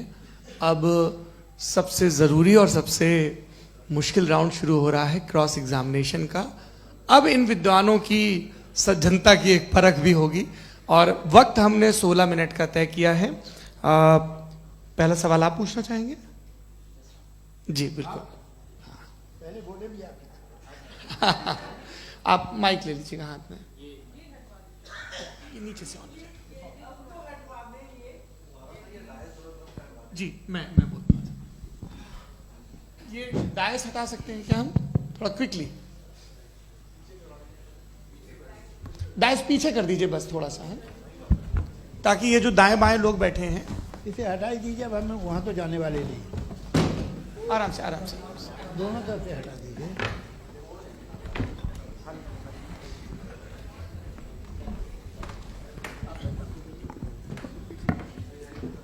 इस बीच आप लोग भी अपने अपने सवाल तैयार कर लें। ये ध्यान रखेंगे कि मैं यहाँ से सवाल लूँगा, आप लोगों को अपना हाथ ऊपर करना है, अपना नाम बताना है और अधिकतम 3 वाक्यों में अपना सवाल पूरा करना है। कई लोग सवाल की जगह भाषण देने लगते हैं, उससे आज बचना है। जी मुफ्ती साहब, पहला सवाल आपका, 16 मिनट हैं, हम दोनों लोगों के सवाल लेंगे। जी जी बहुत शुक्रिया। आपकी जो अभी बात हुई बहुत अहम थी, मैं इसको चाहूँगा कि आगे डिस्कस करूँ, लेकिन चूँकि अभी ये वो सेगमेंट है क्रॉस एग्जामिनेशन, तो सबसे पहला सवाल आपसे ये है कि जो मैं इतनी देर से कॉन्टिंजेंसी आर्ग्यूमेंट आपको बता रहा था, ये अकल से ही बता रहा था हजरत, आप ये बताएं कि आप इन्फिनिट रिग्रेस ऑफ कॉजेस को पॉसिबल मानते हैं या नेसेसरी बीइंग के एग्जिस्टेंस को सही समझते हैं? चूंकि 2 ही ऑप्शन हो सकता है, आप ये बताएं। देखिए, आपको मैं ईमानदारी से बात करूं, एक तो मैं कॉन्टिजेंसी वर्ड ठीक से समझता नहीं, और इस वक्त भी जो आपने अंग्रेजी के अल्फाज इस्तेमाल किए वो ज़रा थोड़े से मुझे डिफ़िकल्ट और कॉम्प्लिकेटेड लगे, तो आप ज़रा सिंपल ज़बान में सवाल कर सकते हैं? बिल्कुल कर सकता हूँ जी। यूनिवर्स की हर चीज कॉन्टिंजेंट होने का मतलब यह है कि वो अपने एग्जिस्टेंस में किसी के ऊपर डिपेंडेड है। जो भी चीज डिपेंडेड होगी वो चीज इंडिपेंडेंट नहीं हो सकती, तो उसका कोई ना कोई कॉज होगा। तो अब आप क्या समझते हैं कि ये इन्फिनिट रिग्रेस है, यानी कॉज पर कॉज, कॉज पर कॉज, कॉज पर कॉज, और कभी कोई यानी ये एंडलेसली चलता रहा? क्योंकि अगर ऐसा होगा तो हम तो एग्जिस्टेंस में आते ही नहीं, लॉजिकली ये मुत्तफक अलैह चीज है, मुत्तफक अलैह अग्रीड अपॉन। इस पे हमने एग्री किया था कि मुश्किल शब्द आएगा तो अर्थ बताना पड़ेगा। तो इन्फिनिट रिग्रेस तो पॉसिबल नहीं है, तो कहीं ना कहीं आपको रुकना पड़ेगा ऐसे नेसेसरी बीइंग पर। नहीं, कोई जरूरत नहीं रुकने की। किसने कहा आप रुकना पड़ेगा? आप रुकते हैं खुदा पे, आप नहीं रुकते। आप कहते हैं वो हमेशा से, जब उस वक्त से है जब वक्त नहीं था। आप कहाँ रुकते हैं कि अब हुआ था वो? आप नहीं कहते। हम क्यों नहीं मान सकते कि यूनिवर्स जो है और बल्कि मल्टीवर्सेस जो है वो हमेशा से हैं, वो बनती है, बिगड़ती है। एक हमारे यहाँ एक चीज़ है ब्लैक होल, वो समेट लेता है वापस, फिर ब्लास्ट होता है, फिर फैल जाता है। और इसमें हमारी तो खैर कोई औकात ही नहीं है। इंसान की एक छोटे से जर्रे पे हम 50-60 साल की उम्र रखते हैं, जो करोड़ों अरबों साल की कायनात है उसमें, और पैदा भी नहायत ही बेहुदा वजह से हुए थे। तो इसमें ये सोचना कि इसकी वजूहात और ये क्यों है, ये डिपेंडेंट है, ये हम देख रहे हैं। क्या मालूम, आप सोचिए कि ये जो फैल रही है कायनात, ये कहाँ फैल रही है, ये कहाँ जा रही है, और ये फैल क्यों रही है? अरे बना ली थी तुमने, रुको भैया, काफ़ी है। ये फैल क्यों रही है? ये और कौन सी कायनात जिसे मैं दूरबीन से देखता हूँ तो 2 बिलियन लाइट ईयर पे है, उससे मेरा कोई वास्ता ही नहीं है। 2 बिलियन ईयर यानी अगर मैं 80,000 माइल्स पर सेकेंड से चलूं तो 20 करोड़ साल में वहां पहुंच जाऊंगा। इसकी जरूरत क्या थी? ये दुनिया, ये कायनात तो इंसान अशरफुल मखलूकात के लिए बनाई गई ना। तो ये सब ये टर्म समझ में नहीं आया। इसमें कोई खास समझने वाली बात थी भी नहीं। ये जो अल्टीमेट कहा यह जाता है कि ये जो पूरी यूनिवर्स है, ये जो दुनिया है, ये इंसान के लिए बनाई गई। अच्छा, ये सब इंसान के लिए। क्यों साहब, सही है ना? बिल्कुल, लेकिन इसका ये मतलब नहीं कि किसी चीज के पीछे रीजन आपको नहीं पता तो रीजन नहीं है, इसे कहते हैं नहीं, from limited perspective। मुझे नहीं पता, लेकिन मेरी जिम्मेदारी नहीं है। वो बिल्कुल सही कहा था उसने, बर्टन रसल ने। आपने उसे मजाक में टाल दिया कि भाई आप एक दावा कर रहे हैं, मैं क्यों कहूं कि ये गलत है दावा? आप प्रूफ कीजिए, मेरे पे जिम्मेदारी ही नहीं है, मैंने थोड़ी कहा है। आप प्रूफ कीजिए कि ये सही है। आप आर्ग्यूमेंट ऑफ कंटिंजेंसी आप का जवाब कोई ही नहीं दे सवाल रहे हैं। पूछना चाहेंगे? है? आप सवाल पूछना चाहेंगे मुफ्ती साहब से? क्योंकि ये क्रॉस एग्जामिनेशन का दौर है। आप जैसे पहले बोल रहे थे फेथ को लेके कुछ। मैं ये पूछना चाहूँगा कि खुदा ने जो भी रेवलेशन किए हैं, एक मज़हब के लिए बहुत से मज़हबों में किए हैं, अलग अलग रेवलेशन है। कहीं कुछ एक बातें हैं, कॉन्ट्रडिक्शन भी है आपस में, कहीं कुछ आप कर सकते हैं, कहीं कुछ नहीं कर सकते। ऐसा नहीं है कि सबकी कोड ऑफ मॉरल एक है। तो ये किस्सा क्या है? अब आप ये देखिए कि मुझे कभी कभी लगता है कि जो फुटबॉल फाइनल होता है, लाखों लोग होते हैं, फिर वो टीवी कवर कर करोड़ों लोग, अगर उसमें खुदा की एक बूमिंग आवाज़ आ जाती, मैं गॉड हूँ, तो सारे लोग अभी सुन लेते और टीवी पे भी सुन लेते, किस्सा खत्म होता। ये इतनी राजदारी क्या है कि तुम सामने कुछ तो सबूत दे दो हमें सॉलिड। ये कह साहब ये यूनिवर्स कैसे बनी, इससे मसला क्या हल होगा? मैं पूछूंगा आपसे खुदा कैसे बना? क्यों नहीं पूछूंगा कैसे बना? बल्कि वो तो कायनात से कहीं ज़्यादा इंटेलिजेंट है, कायनात से कहीं ज़्यादा कॉम्प्लेक्स। जी वो हमेशा से है, आप कहेंगे मैं मान लूँगा। अच्छा, दोयम वो कादिर मुतलक, यानी कादिर मुतलक का मतलब ओमनीपोटेंट, वो जो चाहे कर सकता है। आपको नौकरी दिलवा सकता है, आपकी अच्छी जगह शादी करवा सकता है, आपके पड़ोसी का मुकदमा हरवा सकता है, आपको जिता सकता है, सब काम करता है। थोड़ा सा माइक क्लोज जी। वो इस दुनिया को चला कैसे रहा है? ये दुनिया कैसे चल रही है? आपको इस पर हैरत नहीं होती? या क़यामत के बाद कभी एक जस्टिस होगा, जब ये बच्चा मर चुका होगा, जिसकी धज्जियाँ उड़ गई बम से, इसको इंसाफ मिलेगा तब? अच्छा, अब जवाब दूं? हाँ दीजिए। मैं वही इसीलिए आप की तरफ। सबसे पहले आपने रेवलेशन और स्क्रिप्चर्स की बात की, इस पे मैं बात कर सकता हूं, लेकिन आज नहीं करूंगा चूंकि वक्त कम है। कभी और इस पे डिस्कस करेंगे, मैं तैयार हूं उस पे भी बात करने के लिए। ये क्योंकि अभी हमारा से topic- राउंड 2 की भूमिका तय हो रही है। Does God exist round 2? जी, चूंकि आज गॉड के एग्जिस्टेंस पे बात है, तो मैं उसी के रिलेटेड जो है आपके सवालात को एंटरटेन भी करूंगा और मैं भी पूछूंगा। आपने कहा कि आपने साबित ही नहीं किया, जबकि आर्ग्यूमेंट ऑफ कॉन्टिंजेंसी बुनियादी आर्ग्यूमेंट है। आप मुझे कॉन्टिजेंसी का मतलब बताइए, आपका मतलब क्या कॉन्टिजेंसी? कॉन्टिंजेंसी का मतलब यह हुआ कि हर वो वजूद जो किसी भी चीज का पाबंद है, हर वो वजूद या हर वो चीज जो अपने एग्जिस्टेंस में किसी भी चीज के पाबंद है और उससे बाउंड है, उसको उसकी जरूरत है, उस पर डिपेंड करती है, तो जाहिर सी बात है कि उसका कोई ना कोई कॉज होता है। ये तो अक्ल की बात है। ये आप रीजनिंग की बात करते हैं, मैं वही कर रहा हूं। दूसरी चीज, आपने ये बात कही कि इतने बिलियन लाइट ईयर्स दूर है, उसका मेरा क्या लेना देना। फिर मेरे ख्याल से आपको ये नहीं कहना चाहिए I think therefore I am an atheist. आपको सोचना चाहिए। सिर्फ आप एक लिमिटेड दायरे में रहकर नहीं सोचें, बल्कि बाहर निकलकर सोचें। आपने तीसरा सवाल किया, आपने 2-3 सवाल एक साथ किए। ऐसी बातें ना कीजिए, कुछ लोगों को इतराज हो जाएगा आप पे कि आप कुछ भी सोचिए, ये इजाज़त आपको है नहीं, मुझे है।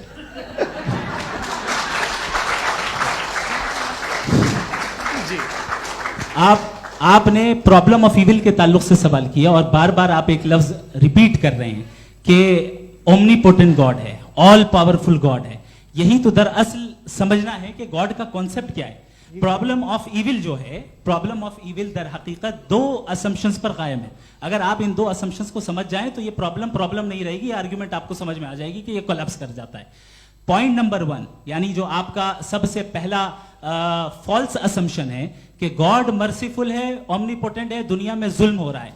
लेकिन आपको यह समझना चाहिए कि हमारे वर्ल्ड व्यू के मुताबिक गॉड सिर्फ ओमनीपोटेंट और सिर्फ मर्सीफुल नहीं है, बल्कि वो ऑल वाइज भी है और वो ऑल नोइंग भी है। उसके हर काम के पीछे हिकमत और विजडम है। ये कोई जरूरी नहीं है कि वो हिकमत और विजडम आपको समझ में आए या मुझे समझ में आए। अगर आप जो समझ रहे हैं उसके मुताबिक आप फैसला कर रहे हैं, ये लिमिटेड पर्सपेक्टिव से आर्ग्यूमेंट है। और इस चीज को हम अपनी दुनिया में, अपने लाइफ में, डेली लाइफ में इस प्रिंसिपल को एक्सेप्ट करते हैं। हम जब किसी डॉक्टर के पास जाते हैं, डॉक्टर के पास जाकर वो अगर उसने हमें कोई दवाई दी है तो हम ये तो नहीं कहते कि जब तक आपके पास जितना नॉलेज और जितना विजडम नहीं है, आपने क्यों ये दवाई दी है, तब तक हम इस चीज को एक्सेप्ट नहीं करेंगे। नहीं कहते, हम उसकी अथॉरिटी को तस्लीम करते हैं। क्यों? क्योंकि उसकी हम जानते हैं कि वो नॉलेजेबल है, वो विजडम वाला है, हमसे ज्यादा नॉलेज और हमसे ज्यादा विजडम है। बताएं सर। नहीं, डॉक्टर में और खुदा में बड़ा डिफरेंस है। डॉक्टर पढ़ा लिखा होता है, एक तो मैं उसकी बात सुनूंगा। दो ये नहीं, कुछ जवाब तो ये भी नहीं है सर। प्लीज, अगर सब ऑडियंस से बोलने लगेंगे तो फिर मतलब नहीं सिविलाइज्ड बहस का। मतलब आप ये कहें कि चूंकि आप डॉक्टर पे बिलीव करते हैं इसलिए खुदा पे बिलीव किए, क्या ये मिसाल आपको समझाने के लिए आर्गुमेंट है, इस पे आपको एतराज नहीं है। तो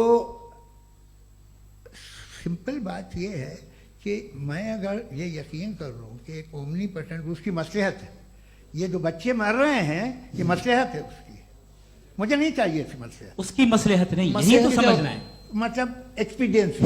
अच्छा, इस आपने अभी मेरी बात पूरी सुनी नहीं। मैंने कहा आपका पूरा आर्ग्यूमेंट दो फॉल्स असम्पशंस पर है। एक फॉल्स असम्पशन मैंने बता दिया, दूसरा फॉल्स असम्पशन यह है कि इस दुनिया में इविल के होने का कोई गुड रीजन नहीं है, जबकि हमारे पास बाज रीजंस मौजूद हैं, हमारे पास बाज वजूहात मौजूद हैं। अगर इस दुनिया में इविल ना हो तो आप गुड को डिफाइन कैसे करेंगे? अगर जुल्म ना हो आप इंसाफ को समझेंगे कैसे? अगर तारीकी ना हो तो आप लाइट को समझेंगे कैसे? बहुत अच्छे। अभी और सुन लें, अभी और बाकी है। ये तो बात बहुत पसंद आई साहब मुझे, कि जब तक रेप ना हो तब तक औरतों की इज्जत का ख्याल आपने मेरा जवाब पूरा सुना ही नहीं। जब तक के बच्चों का कत्ल ना किया जाए तब तक आपको बच्चों की मासूमियत की इज्जत। आपने पूरा जवाब सुना ही क्या बात है, क्या आपने नुक्ता निकाला? आपने पूरा जवाब सुना ही नहीं। आप सुन लें, मेरी बात सुन लें। ये मैंने आपको एक चीज बताई। दूसरी चीज, इस दुनिया में हम आए हैं टेस्ट के लिए, हमारा टेस्ट हो रहा है और हर इंसान का अलग अलग अंदाज में टेस्ट होता है।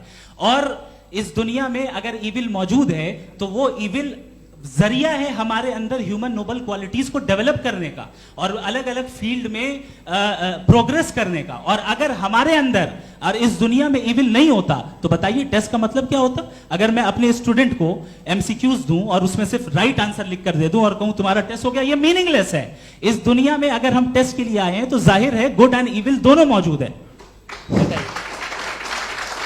तो अगर गुड एंड इविल दोनों मौजूद है तो ये इविल भी खुदा का बनाया हुआ है?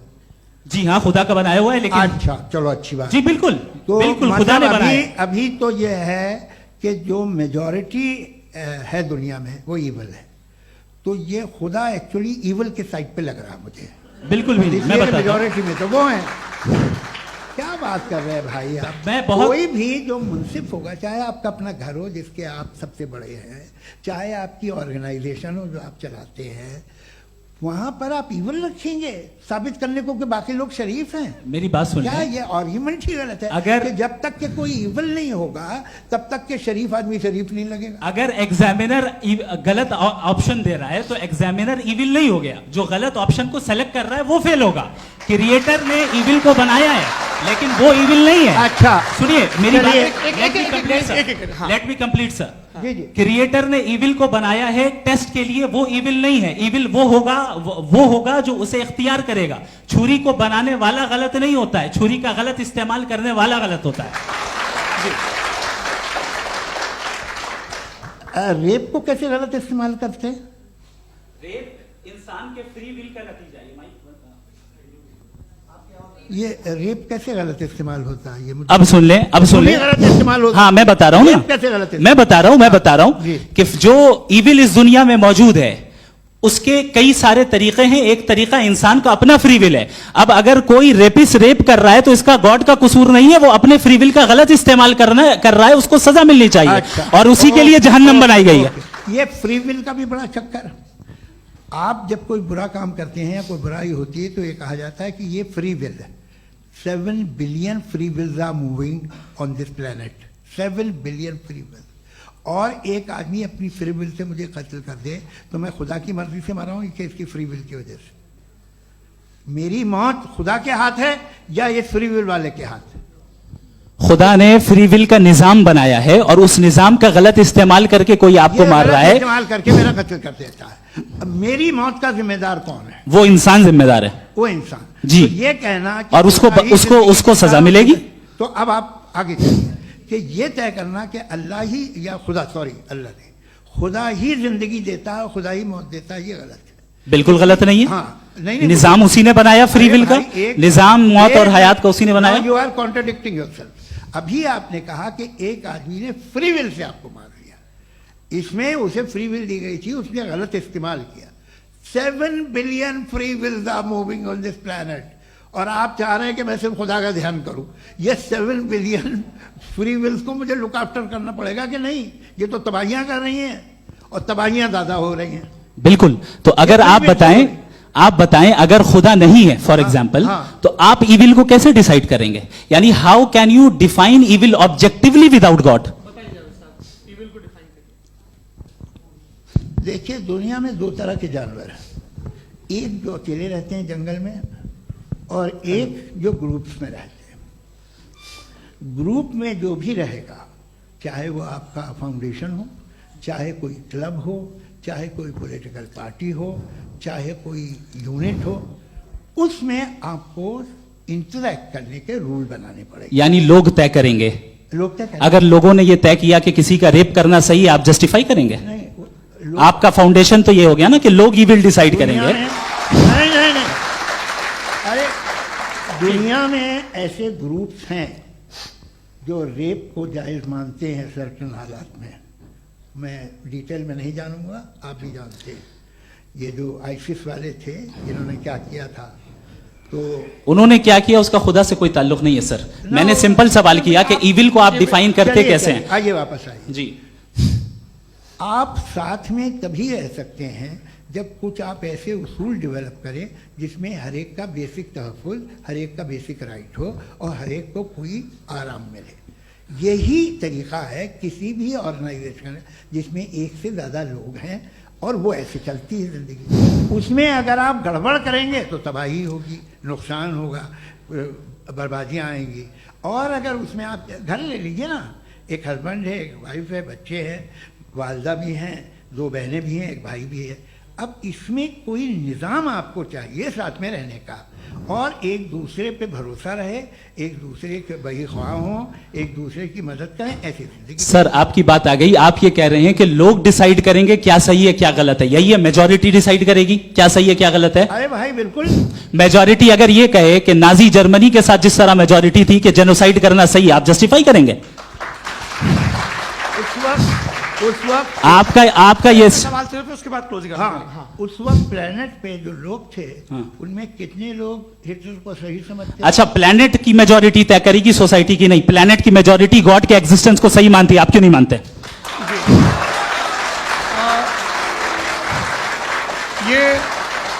हेलो ये क्रॉस क्वेश्चन का राउंड यहां पर समाप्त होता है। और ये बड़ा अच्छा है कि इस तरह से फ्रेगमेंट कर दिया गया है ताकि जो मरकरी ऊपर जा रहा है नीचे जवाब दे दूं जी। प्लेनेट की ज्यादातर मेजॉरिटी कुछ दूसरे मजहबों के खुदा को मानती है। आप उन्हें क्यों नहीं? आप तो मेजॉरिटी की बात कर रहे हैं। अच्छा, ये क्लोजिंग आप ये कह रहे हैं इविल और गुड को डिसाइड मेजॉरिटी करेगी। मेजॉरिटी जो कर दे वो सही हो जाएगा। क्लोजिंग इसको जैसा आप ही लोगों ने तय किया है उसी फॉर्मेट को फॉलो कर लेते हैं। हाँ भाई, मैंने तो भले लोगों पे एतबार किया और तब मॉडरेशन तय किया। जी, आपके पास 5 मिनट का वक्त है, क्लोजिंग आर्ग्यूमेंट है, उसके बाद हम ऑडियंस से क्वेश्चन आंसर लेंगे जावेद साहब के क्लोजिंग आर्ग्यूमेंट के बाद। ओके, टाइम स्टार्ट्स बहुत शुक्रिया जी। हमारा जो टॉपिक है डज गॉड एग्जिस्ट, मैं इस पे इतने एकेडमिक तैयारी करके आया था, मुझे था कि मैंने सोचा था कि कई सारे मैं आर्ग्यूमेंट्स दूंगा, लेकिन वक्त की भी किल्लत और जावेद साहब बार बार इधर उधर चले जा रहे थे तो उसको भी थोड़ा एंटरटेन करना पड़ गया। डज गॉड एग्जिस्ट पे मैं एक ही आर्ग्यूमेंट दे पाया, आर्ग्यूमेंट्स बहुत हैं और डेफिनेटिव आर्ग्यूमेंट्स हैं, और मेरे आर्ग्यूमेंट को किसी एक राउंड में भी इन्होंने एंटरटेन नहीं किया और रेफ्यूट नहीं किया, एक राउंड में भी नहीं, एक राउंड में भी नहीं, और ना ही अभी अभी आपका क्लोजिंग आर्ग्यूमेंट आएगा, नहीं वो उसमें। बता देना। Argument of contingency sir. अरे मैं आपसे कई बार कह चुका हूँ कंटीजेंसी का मतलब अब मैं कैसे सर, समझाऊं प्लीज, आपको, आपस में, हाँ, आप और प्लीज, कितने प्लीज। आसानी से समझाऊं मैं, मुझे तो नहीं समझ में आ रहा है बस। आप अपनी argument sir, of contingency Urdu में बोल सकते हैं। हाँ, आप अपनी बात पूरी कर लें, जी। आखिरी 4 मिनट। दूसरी चीज, just a minute please ma'am, can I talk? दूसरी चीज ये है कि आपने एक तो इसका जवाब नहीं दिया, दूसरा आपने गॉड के ना होने पर कोई डेफिनेटिव आर्ग्यूमेंट नहीं दिया, सिर्फ मजहब पे बात कर रहे हैं आप। मजहब तो आज हमारा टॉपिक ही नहीं था, आज तो हमारा टॉपिक हो, आप मजहब से ले लेकर आईएस तक चले गए, भाई हमारा क्या ताल्लुक है उससे, वी कंडेम देम, और उसका गॉड से क्या ताल्लुक है? अगर कोई गलत काम कर रहा है, किसी ने किसी को कत्ल किया, किसी ने किसी का रेप किया, उसको सजा मिलनी चाहिए, और आपके पास कोई भी rational strong foundation of morality नहीं है। आपने कहा कि मेजॉरिटी तय करेगी सोसाइटी की, वो सही होगा, मैंने कहा हिटलर को फिर आप सही कहेंगे, नहीं नहीं नहीं नहीं, प्लैनेट की सोसाइटी की मेजॉरिटी तय करेगी, तो प्लैनेट की मेजॉरिटी गॉड के एग्जिस्टेंस को मानती है, आप कह रहे हैं ये रिलीजियस है, तो यानी आपके पास कोई स्ट्रॉन्ग फाउंडेशन नहीं है ऑब्जेक्टिव मोरालिटी का। ऑब्जेक्टिव मोरालिटी का अगर कोई फाउंडेशन है तो वो सिर्फ गॉड है, गॉड है, गॉड है। थैंक यू जी, ये मुफ्ती शमाइल नदवी साहब का क्लोजिंग आर्ग्यूमेंट था। अब हमारे पास जी, मैं जी ये बड़ा अच्छा है कि दोनों लोगों को मॉडरेटर से शिकायत भी और बोल रहे हैं भाई हमारी शाबाशी भी तो करते चलो। अब मेरी बात जी, आपके पास जावेद अख्तर साहब 5 मिनट का वक्त है, ये आपका क्लोजिंग आर्ग्यूमेंट है, टाइम रीसेट कर दें जी। देखिए, बहुत सारी बातें हैं। गॉड का डेफिनेशन दुनिया के किसी भी रिलीजन में है कि वो ओमनीपोटेंट है, ओमनीप्रेजेंट है, he is just, he is kind, he loves you and so on. मैं जब दुनिया देखता हूँ तो मुझे कोई ऐसा सुप्रीम पावर यहाँ दिखाई नहीं देती है जो इंसान की बहबूदी के लिए कुछ कर रही हो, कमज़ोर को बचा रही हो, मदद कर रही हो, जालिम को पीछे हटा रही हो, मैं नहीं देखा, तारीख़ में नहीं। एक तो अगर है और ये देख रहा है तमाशा, तो उसका होना न होना बराबर है। दोयम ये कि ये जो है, जब आप ये कहते हैं कि कायनात जिसकी कंटीजेंसी है, मैं देखिए वो लफ्ज़ इस्तेमाल किया मैं, तो ये कैसे हो सकती है भाई? और फौरन आप सरेंडर कर देते हैं कि जाहिर है कि इसका बनाने वाला तो इससे 10,000 गुना ज़्यादा कॉम्प्लिकेटेड होगा, उस पर आपके होने पे कोई इतराज़ नहीं है, उसे वो टाइमलेस है, वो पहले से था, टाइम तो बहुत बाद में आया, ये सब आप मानने को तैयार है, जिसका आपके पास कोई सबूत नहीं, आपके पास कोई रीज़न नहीं। आपकी तारीख क्या है मजहबों की, बिलीफ की, जो खुदाओं का बिलीफ है, ये कॉन्स्टेंटली गलत साबित होता रहा है। मतलब आप कहें कि अरिस्टोटल के ज़माने में तो सब जाहिल थे, वो भी इतने ही यकीन से खुदा पे यकीन रखते थे, जो अब नहीं रहा, ये भी नहीं रहेगा, आप लिख लीजिए। और इसके आसार आपको दुनिया में दिखाई देना शुरू हो चुके हैं। ये बहस क्या आज से 100 साल पहले इस तरह हो सकती थी? यहाँ तक तो आपको हम ले आए हैं। तो सर अरे इनको मदद की जरूरत नहीं भाई, ये सेल्फ सफिशिएंट आदमी है, आप क्यों इनकी मदद कर रहे हैं? Sir please. तो ये जो है तमाम बातें अपनी जगह हैं, ये एक पैकेज है। आप अकेले, कोई आदमी ऐसा नहीं जो सिर्फ गॉड को मानता हो, उसके साथ बहुत पैराफर्नेलिया आता है, अलग अलग पैराफर्नेलियाज आते हैं।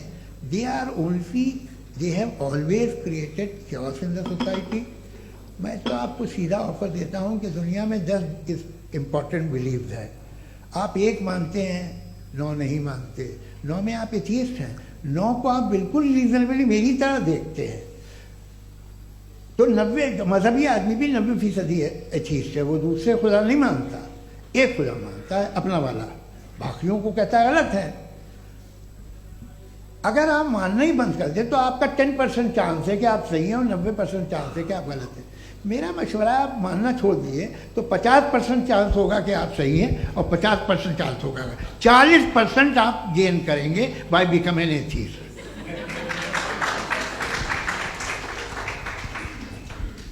ये एक फरसूदा ख्याल है, ये ख़त्म हो रहा है। हो सकता है मेरी ज़िंदगी में ना हो, लेकिन ये हो जाएगा। जो बातें ये इनको आप मेटाफिजिकल ये वो ऐसे रिस्पेक्टेबल टर्म दे दिए, ये तो उन लोग के हैं जिन्हें ना फिजिक्स मालूम थी ना मेटा मालूम था, ये उन्होंने आपको दिए हैं। जी बहुत शुक्रिया आप दोनों लोगों का। और अब इस बातचीत का आखिरी राउंड शुरू होगा, डज गॉड एग्जिस्ट की ये बहस मुफ्ती शमाइल नदवी और जावेद अख्तर साहब के बीच। आप लोग अपने अपने हाथ ऊपर करेंगे, मैं यहाँ से तय करूँगा। और माइक हमारे पास है क्या? एक ही माइक है ऑडियंस के लिए? 2 माइक है, एक इस तरफ एक इस तरफ, ठीक है। तो जी सबसे पहले हमारी सहयोगी हैं मारिया शकील जी, पूछिए सवाल। थोड़ा सा रुकेंगे ताकि कैमरे का फ्रेम आप पर आ जाए, आपकी तो प्रैक्टिस है टीवी की। जी नदवी साहब, मैं खुदा को मानती हूँ, पहले मैं इसी प्रमाइस से शुरू कर रही हूँ और ये बता रही हूँ आपको, मैं मानती हूँ।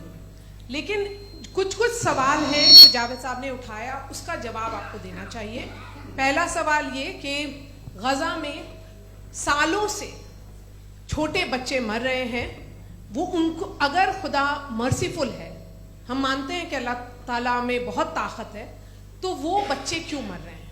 दूसरी बात ये कि अगर कंटिजेंसी की जो आप बात करते हैं, पूरे मुस्लिम ममालिक मिल करके भी उन गजा के बच्चों को क्यों नहीं बचा पा रहे हैं? क्योंकि अगर वो चाहते, क्योंकि अल्लाह ताला उन पर हुकूमत करते हैं, सब पर हुकूमत करते हैं, तो वो उनको क्यों नहीं बचा? जी थैंक यू वेरी मच। बहुत अच्छा किया आपने इस चीज़ को जिक्र कर दिया, मैं इसको और अच्छे से एक्सप्लेन करने की कोशिश करता हूँ। देखें, जहाँ तक आपने कहा कि गजा के बच्चों को मारा जा रहा है, देखिए 2 वर्ल्ड व्यू है, एक एथीस्टिक वर्ल्ड व्यू, एक थीस्टिक वर्ल्ड व्यू है। बच्चे मर रहे हैं दोनों वर्ल्ड व्यू में, लेकिन हमारा वर्ल्ड व्यू कह रहा है कि रिकॉम्पेंस है, ये कह रहे हैं कि उनका मरना बेकार जाने वाला है, कोई उसका रिकॉम्पेंस नहीं है, चूंकि इनके यहाँ आखिरत और अल्लाह का कोई तसव्वुर या गॉड का कोई तसव्वुर नहीं है। आपने ये सवाल किया कि गॉड मर्सीफुल है, क्यों नहीं रोकता? ये मैंने बताया कि ये मिसकंसेप्शन है लोगों के दरमियान कि गॉड को सिर्फ मर्सीफुल और ओमनीपोटेंट समझते हैं। गॉड के सिर्फ यही 2 एट्रीब्यूट्स नहीं हैं, गॉड के कई सारे एट्रीब्यूट्स हैं, उनमें से अल हकीम भी है, उनमें से ऑल वाइज भी है, ऑल नोइंग भी है। लिहाजा अगर इस दुनिया में किसी को तकलीफ आ रही है और गॉड उसको नहीं रोक रहा है, वो इसलिए नहीं रोक रहा है चूंकि इंसानों को फ्री विल दिया गया है। ठीक इसी तरीके से अगर एक डॉक्टर किसी छोटे बच्चे को इंजेक्शन लगा रहा है, उसे तकलीफ पहुंच रही है, उसके लिमिटेड पर्सपेक्टिव के एतबार से यह गलत हो रहा है और डॉक्टर बुरा है। लेकिन जब आप ब्रॉडर पिक्चर को देखेंगी, आपके और हमारे पास सिर्फ एक पिक्सल है, हमें इतना नजर आ रहा है कि गजा में कत्ल हो रहा है, लेकिन इसके पीछे कितना रिकॉम्पेंस उनको मिलने वाला है, पूरा पिक्चर गॉड के पास है। तो एक पिक्सल से आप पूरे पिक्चर को कभी भी जज नहीं कर सकती। आप इसमें कुछ जोड़ना चाहेंगे? आपको कुछ बोलना है इसमें? भैया आपने बहुत अच्छा जस्टिफिकेशन दिया। या आप वो जो वहाँ के प्राइम मिनिस्टर इजराइल के उन्हें भेजिए, वो बहुत खुश होंगे। आप जस्टिफिकेशन दे देना कि अगर गॉड नहीं है तो बच्चे क्यों मर रहे हैं, आप बताएं। वो ये सवाल पूछ रहे हैं कि अगर आप ईश्वर का अस्तित्व नहीं मानते हैं तो उन बच्चों की मौत को आप कैसे इंटरप्रेट करते हैं? भाई ये दुनिया जो है, जो ताकतवर लोग होते हैं वो एक नाइंसाफी करते हैं। तो ये अच्छा काम है आपके नजदीक, तो नेचर नाइंसाफी पे मबनी है। अरे मेरे भाई, आप नेचर की कहाँ बात कर रहे हैं, तो इंसान की बात जी, कर। तो फिर जब मैं इंसान की बात कर रहा था, आप नेचर की बात करने लग गए। क्रॉस एग्जामिनेशन नहीं। हाँ, अब आप मुझे बोलने नहीं देंगे तो अलग बात है, आप बोलिए, मैं मुझे कोई चीज नहीं। जी नहीं, ये क्रॉस एग्जामिनेशन है। मुझे बोल तो लेने दीजिए। जी बोलिए। क्या बात ये है कि ह्यूमन सोसाइटी तभी साथ में रह सकती है जब वो मोहब्बत से, एकता से, एक दूसरे के एहतराम करके रहे। इसके अलावा पॉसिबल नहीं है, अकेले तो इंसान रह नहीं सकता। वहाँ पर कुछ लोग हैं जो फाउल करते हैं, वो फाउल हमेशा से तारीख में होता आया है। आज ये हो रहा है, जो हो रहा है बहुत बुरा हो रहा है, बहुत जालिमाना है, बहुत जाबराना है। उसको आप कहें कि ये बच्चों को कॉम्पनसेशन मिल जाएगा या इसकी इंजेक्शन है, इंजेक्शन तो हेल्थ के लिए दिया जाता है। आप ये कह रहे हैं कि ये बच्चों की जो धज्जियाँ उड़ रही हैं ये इंजेक्शन है, विटामिन टेस्ट है, ये टेस्ट है, और उस टेस्ट में उनको अगले उनको ऐसा रिकॉम्पेंस मिलेगा जो आपके तस्वुर के बाहर है। ये आप 3 बरस के बच्चे को बारूद से उड़ा के टेस्ट ले रहे हैं, वाह। वो नहीं ले रहा है, खुदा नहीं उड़ा रहा है, इजराइल उड़ा रहा है। जी, ये तो उसको कंडेम अगला करें। सवाल लेते हैं। अगला सवाल लेते हैं प्रोफेसर पुरुषोत्तम अग्रवाल। मुफ्ती साहब, एक निवेदन आपसे है कि कम से कम थोड़ा सा माइक क्लोज एक रिलीजियस और फिलोसफिकल कर मैं प्लीज। एक रिलीजियस और फिलोसफिकल ट्रेडिशन है जो ब्रह्मांड को यानी यूनिवर्स को ही अंतिम मानती है। सर्वम खलु इदम ब्रह्मम, this is Chandogya Upanishad, and it completely rules out the existence और नेसेसिटी, आपके शब्दों में necessity of a creator. The creation itself is the creator. तो एक मिनट प्लीज। दूसरा जो सवाल आपने अभी, जो आप बार बार कह रहे हैं कि भगवान विद्वान भी है, वाइज, सब जानने वाला, तो अगर विजडम में दुनिया भर के पापों और अत्याचारों को बर्दाश्त करना शामिल है, तो फिर इसका मतलब ये हुआ कि अगर मैं फ्री विल से उसको अपोज करता हूं तो ईश्वर की विजडम और मेरी फ्री विल में कॉन्ट्राडिक्शन है। Because when I am opposing whatever is happening in Gaza, then I am opposing the God's will और गॉड्स विजडम। जवाब लेते हैं क्योंकि तो गॉड की विजडम में, एक मिनट सर प्लीज सर, ये एक जुमला, गॉड की विजडम है कि गाजा में जो कुछ हो रहा है वो हो रहा है, मैं उसको अपोज कर रहा हूं, तो मैं गॉड की विजडम के खिलाफ जा रहा हूं। एक सवाल। दूसरा ये नहीं, आपने 2 ऑलरेडी। सर आप और सवाल कर लें, लेकिन मुझे 2 जवाब दे सर, दीजिए। सर, पहले आपने ये सर, कहा, सर, सुनिए मेरी बात सुनिए। भाई इजराइल के गॉड के मुताबिक तुम्हारा ठीक हो रहा है ना? प्रोफेसर, नहीं हो रहा है, ठीक नहीं हो रहा है, मैं बता रहा हूं क्या हो रहा है। आप तशरीफ रखिए, मैं बता रहा हूं क्या हो रहा है। Let me complete please. एक सेकंड गाइस, एक सेकंड। ये देखिए, ऐसा है कि ये सब बड़ा आपस में विचार विमर्श के बाद ये तय हुआ था कि कुछ नियम बना लिए जाएं ताकि एक टाइम बाउंड बातचीत चले। और भाई साहब, आप बड़ा जरूरी काम कर रहे हैं, लेकिन कैमरे के फ्रेम में आके उस काम को गड़बड़ कर दे रहे हैं। ठीक है गुरु, अब मेरे को कहीं का गुस्सा कहीं निकालना था, सॉरी। नहीं, कोई गुस्सा नहीं है जी। तो प्रोफेसर ने सवाल पूछे, आप उनके जवाब दें, और थोड़ा ये सब लोग थोड़ा ख्याल रखें भाई, सवाल संक्षिप्त रखें जी। आपने 2 सवाल किए। सबसे पहला ये कहा कि हमारे पास ये कॉन्सेप्ट है कि ये यूनिवर्स खुद नेसेसरी बीइंग है, creation itself is the creator. How irrational is this कि मैं एग्जिस्ट करूंगा बाद में, लेकिन अभी एग्जिस्ट कर भी रहा हूं, यानी एक ही टाइम में एग्जिस्ट भी कर रहे हैं, नहीं भी कर रहे हैं। This is not true. दूसरी चीज, आपने कहा कि अगर इजराइल में, सॉरी माफ कीजिएगा, Israel doesn't exist, occupied Palestine में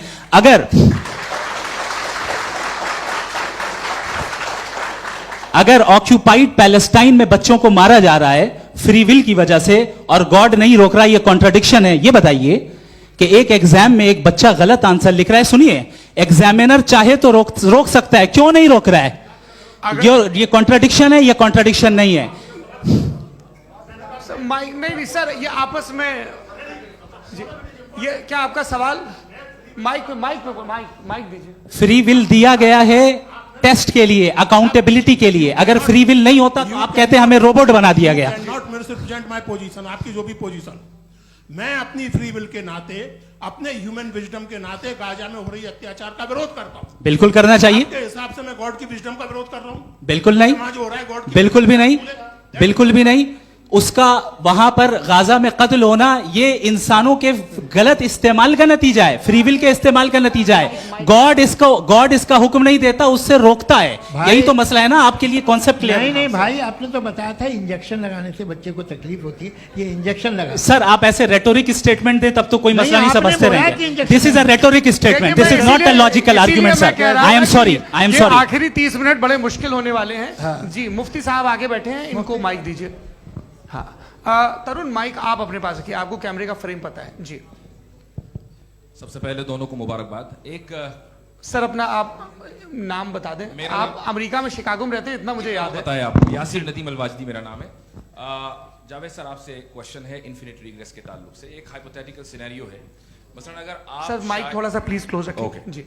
अगर आप शायर इसलिए हैं कि आपके कोई उस्ताद शायर थे, और वो इसलिए शायर थे कि उनके कोई उस्ताद शायर थे, और इसी तरीके से हम माजी में पीछे चलते चलते चले जाएं और कहीं ना रुके, तो माफ कीजिएगा आप कभी शायर नहीं हो सकते। लेकिन आप शायर हैं, आपका शायर एग्जिस्ट करता है, इसका मतलब यह है कि आप कहीं ना कहीं रुके हैं।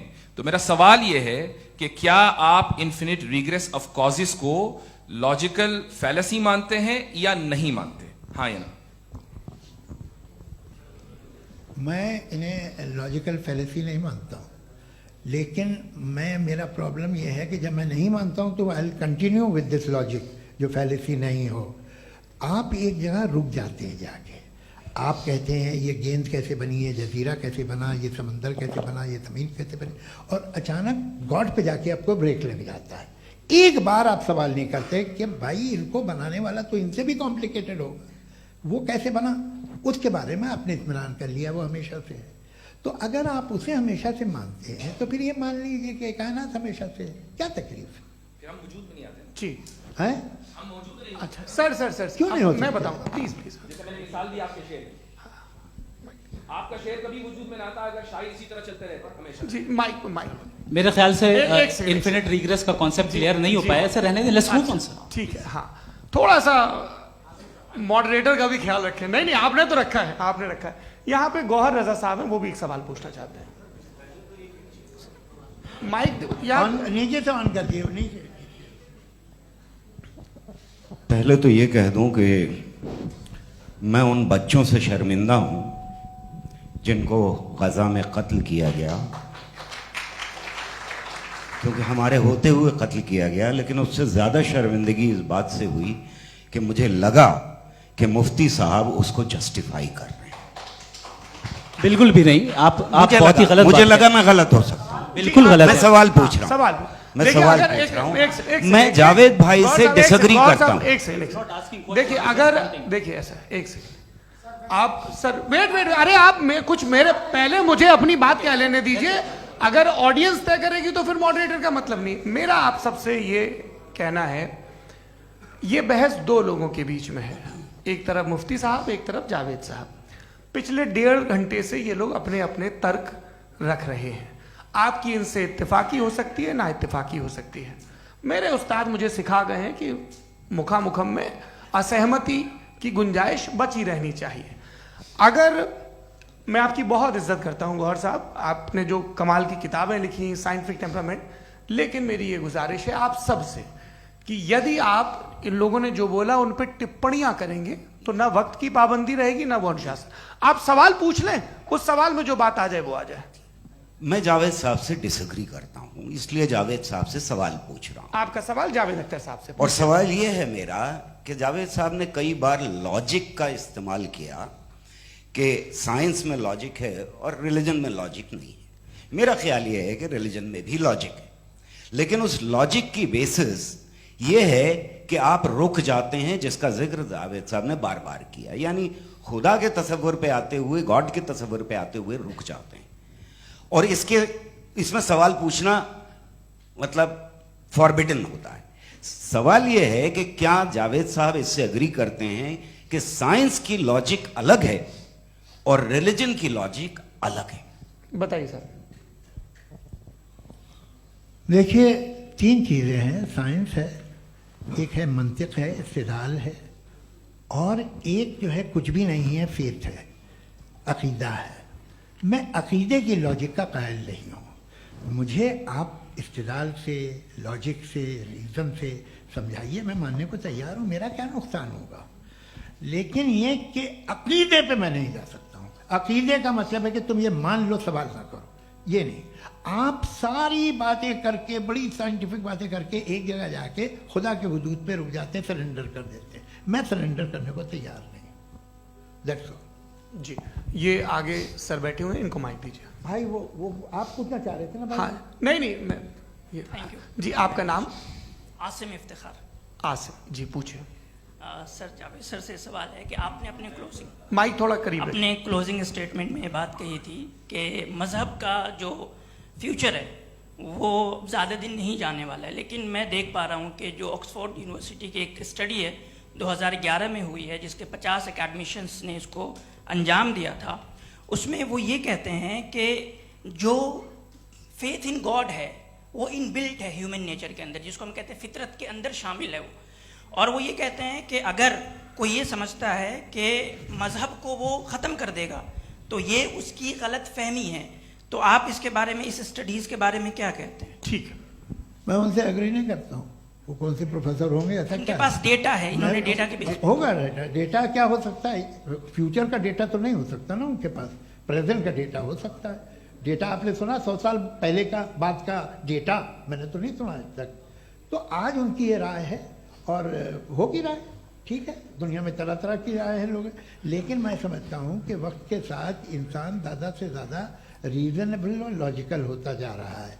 आज आप देखिए वेस्टर्न यूरोप में क्या परसेंटेज है नॉन बिलीवर्स की, बहुत हाई, वहाँ चर्च खाली पड़े होते हैं। तो अल्टीमेटली तो इंसान कोई ऐसी बात बहुत अरसे तक नहीं मान सकेगा, चाहे गलत या सही, जो उसे उसके दिमाग को, उसके जहन को, उसके लॉजिक को अपील न करे। वो कह रहे हैं तो ऑक्सफोर्ड के होंगे तो कैम्ब्रिज के होंगे, तो मुझे क्या लेना देना, उनका डेटा मुस्तकबिल का नहीं हो सकता है। जी दीपक, हाँ पूछिए।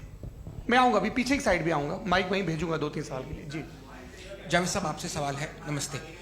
अरे भाई सर, अगर आप ही लोग तय करना है तो फिर 200 लोग तय कर लें। ये एक साथ नहीं sir, please don't do this sir. Everybody has a right sir, but we can only take selected questions. No sir, अरे ये भाई, यंग लोग भी आराम हैं से। तो इनकी ये अब उतने यंग, भाई आप यंग हैं कि नहीं हैं? एक मिनट, वो कह रहे हैं वो भी आइए, यंग हैं पूछ रहे हैं साहब, भाई। आप उनकी नौजवानी पर दावा उनको ही करने थे। हाँ मुफ्ती साहब आप यंग, हाँ पूछे। अरे भैया सर, मेरा सवाल ये है, कुछ इनसे भी तो पूछो। जी हाँ। नहीं, बस आपसे एक सवाल है। जैसे थीस्टों के पास अपने जो ईश्वर को मानते हैं, उनके पास अपने सोशल गेट टुगेदर्स हैं। 5 रोज आज क्रिसमस आने वाला है, होली है, दिवाली है, ईद है। एथिस्ट क्या ऑफर कर रहे हैं? मतलब मैं इनकी दुकान से बोलूं, मैं आना चाहता हूं उस तरफ, पर मैं अट्रैक्ट नहीं हो पा रहा हूं। मैं सोशल गेट टुगेदर्स क्या है आपके पास? वो ये कह रहे हैं कि जो धार्मिक लोग हैं, अलग अलग धर्म के लोग, उनके उत्सव त्योहार कांग्रेगेशन वही बहुत बात। हैं। अब आपको मैं एक सुनाता हूँ, यहाँ हिस्टोरियन भी बैठे हैं। मृदुला जी आप बताइएगा सही है कि नहीं। ये एक कॉन्स्टेंटाइन, एक ग्रीक रोमन बादशाह था, जो क्रिश्चियनिटी आने के 400 साल बाद उसने डिसाइड किया कि मैं क्रिश्चियन हो जाऊंगा, मेरी पूरी स्टेट कैंसिल हो जाएगी। उस ज़माने में ऐसे ही होता था, राजा जो धर्म इख्तियार करता था वो जनता भी कर लेती थी। इसलिए कि वो हो गया था बैंकक्रप्ट, और उसे जो मेडिटेरियन कोस्ट के रिच क्रिश्चियन वो थे मर्चेंट, उससे पैसा चाहिए था। तो उसने कहा यार क्रिश्चियन हो जाओ। तो उसने अपने वजीर से कहा कि भाई ये हिस्ट्री है कि अब हम लोग क्रिश्चियन हो जाते हैं।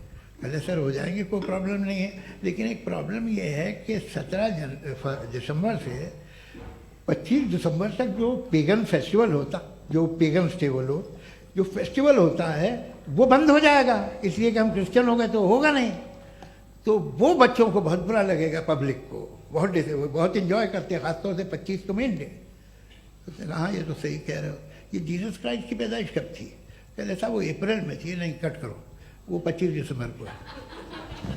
यह हकीकत है जी। और 400 साल बाद क्रिश्चियनिटी के अप्रैल से दिसंबर ले आए, और इसलिए कि यहाँ पेगन फेस्टिवल होता था। अब मनाते हैं आप आराम से। ये जो सारे फेस्टिवल हैं ये रिलीजन से, हर एक को एक इंटरटेनमेंट डिपार्टमेंट चाहिए होता है अपनी कंपनी चलाने के लिए। तो ये रिलीजन ने, ये सेकुलर त्यौहार थे जिन्हें रिलीजन्स ने ले लिया है। ये मौसम के थे, फसलों के थे, किसानों के थे, उसको आपने लेके रिलीजियस रंग दे दिया। ये कोई रिलीजन से थोड़ी आए आप। अच्छा हमें देखिए, हम तो मुल्द हैं, हम ईद मनाते हैं, हम दिवाली मनाते हैं, हम होली मनाते हैं, हम क्रिसमस मनाते हैं। बम्बई की फिल्म इंडस्ट्री की सबसे बड़ी होली हमारे घर में, सबसे बड़ी ईद हमारे घर में। वो हमारे सोशल वो है, हमारे हेरिटेज है। ऐसा थोड़ी है कि we will throw the baby along with the water. ये तो अच्छी चीज़ है, इन्हें रखो, जो बेकार है फेंक दो। जी हाँ। हेलो जी, मेरा सवाल नादवी जी से है। जैसा कि आपने बोला कि गॉड टाइम के भी परे हैं, और गॉड इतनी कॉम्प्लेक्स चीज़ है कि उसे ह्यूमन माइंड समझ नहीं सकता, और गॉड ने अर्थ पे फ्री विल भी दे दी है। तो आप अपना वक्त ज़ाया क्यों कर रहे हैं गॉड के बारे में बात करके? अपन को तो बात करनी चाहिए कि सोसाइटी को बेहतर कैसे करें। जी, मैं गॉड वही बताता है सोसाइटी को कैसे बेहतर करे। अभी मैं आपका जवाब देता हूँ। आपने कहा कि टाइम पे वो एग्जिस्ट नहीं करता,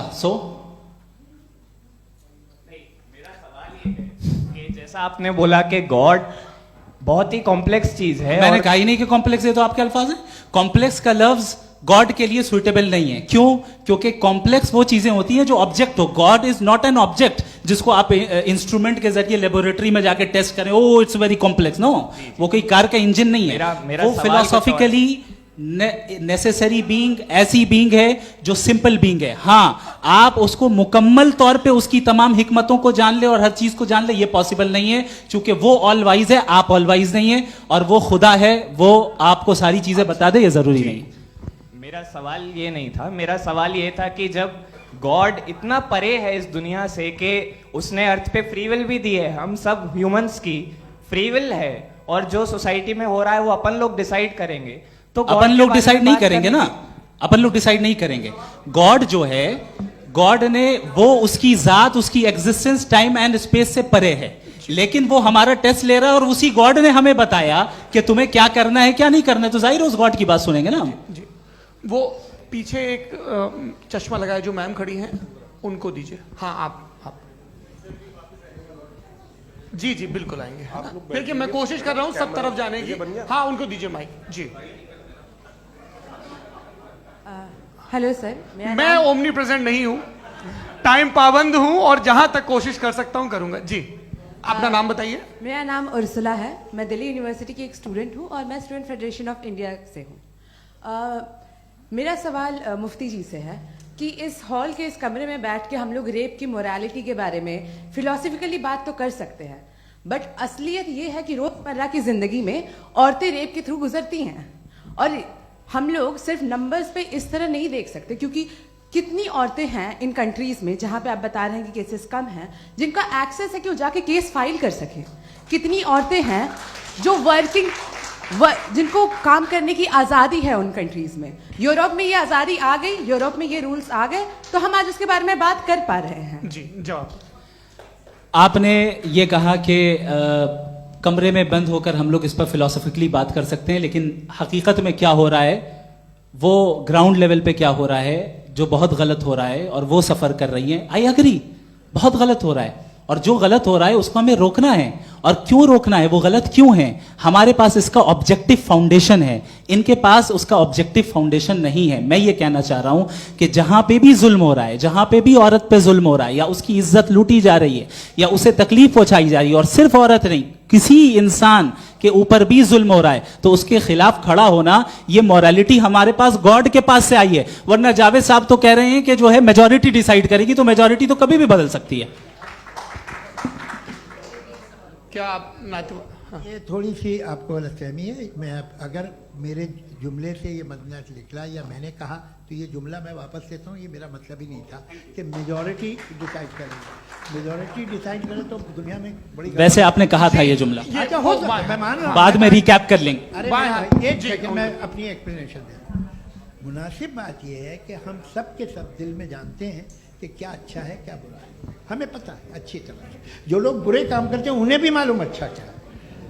यही तो सवाल था हजरत कि फिर ये मोरालिटी आई कहां से? Cross examination. हाँ जी, हाँ। मोरालिटी साथ रहने की डिजायर से आई, यानी साथ रहकर जो कुछ कह दे, जो कुछ कर दे, वो हो जाएगा। नहीं नहीं, तो आप कायदे से रही कर सकते हैं जब तक लोगों में मोरालिटी हो, वरना क्यास हो जाएगा। ये आपको कैसे पता? जी, हमने देखा ना, जहां मोरालिटी का क्यास हो गया, हम देखते हैं। कहां पे देखते भाई? दुनिया में। आप जो आप कहीं पे अगर गलत हो रहा है तो उसको आप गलत देखिए। आप एपिस्टेमोलॉजी की बात कर रहे हैं, मैं ऑन्टोलॉजी की बात कर रहा हूं। मैं इस बहस फाउंडेशन के बाद क्या आप दोनों लोगों को चाय पे फाउंडेशन होस्ट करूंगा, वहां पे क्रॉस एग्जामिनेशन कर लीजिएगा। अभी ऑडियंस का हक मार रहे हैं आप लोग भाई, सर जस्ट लोग हैं आप लोग। और ये भाई ये हाँ, उधर आएंगे, जी सर आएंगे। अच्छा सर, मेरा नाम लईकुर रहमान है और मैं अलीगढ़ मुस्लिम यूनिवर्सिटी का स्टूडेंट हूँ, और जहाँ तक मुझे पता है कि sir you are also product of Aligarh Muslim University. मैं भी उसी चमन का बुलबुल। हाँ सर, तो बहुत खुशी हुई मुझे जान करके कि मैं आपसे मिलूंगा। सवाल सर, मेरा सवाल यह है, सर सैयद अली रहमा का नज़रिया यह था कि खुदा के वजूद को अक़ल के दायरे में रह कर के तलाश करना, न कि पूरी तौर से उसका इनकार कर देना। Sir, how will you define it? नहीं, तो ये तो आप इन्हें बताइए। ये सवाल आपसे खुदा का वजूद साबित कर रहे हैं तो सर आपने इनकार कर रखा है, इस वजह से मेरा क्वेश्चन। उन्होंने यही सर से एक सेकंड, सर सैयद ने यही कहा ना कि अक्ल से आप खुदा के वजूद को साबित नहीं कर सकते, यही कहा ना भाई। वो उन्होंने कहा कर सकते हैं और वो कर दिया गया आज। वो फोन दो। तलाश करना या साबित करना अक्ल से अक्ल से नहीं सर हो सर अरे सवाल तो सुन लीजिए जी। अक्ल से नहीं हो सकता है, यही कहा ना आपने। अक्ल से हो सकता है। अरे वो यही कह रहे हैं भाई, आप बता रहे हो सकता है, वो तो कुछ और। आप अगर सर देखो नौजवान फोन ले लो, वो इतनी कमाल की यूनिवर्सिटी है। अरे भाई दे दो उन्हें जरा, एक मिनट दे दो भाई माइक। मेरी बात सुनो, नहीं, माइक मैं पे समझ- बोलो ताकि जो लाखों लोग देख रहे हैं माइक दे दो ना। अरे देंगे ना माइक, तुम ठहरो तो। हाँ सर, मेरा सवाल ये था कि सर सैयद अलैहिर्रहमा का एक नजरिया था अपना कि खुदा का जो वजूद है उसको अकल के दायरे में रह करके तलाश करना है, न कि पूरे तौर से इनकार कर देना है। ये उनका कॉन्सेप्ट था।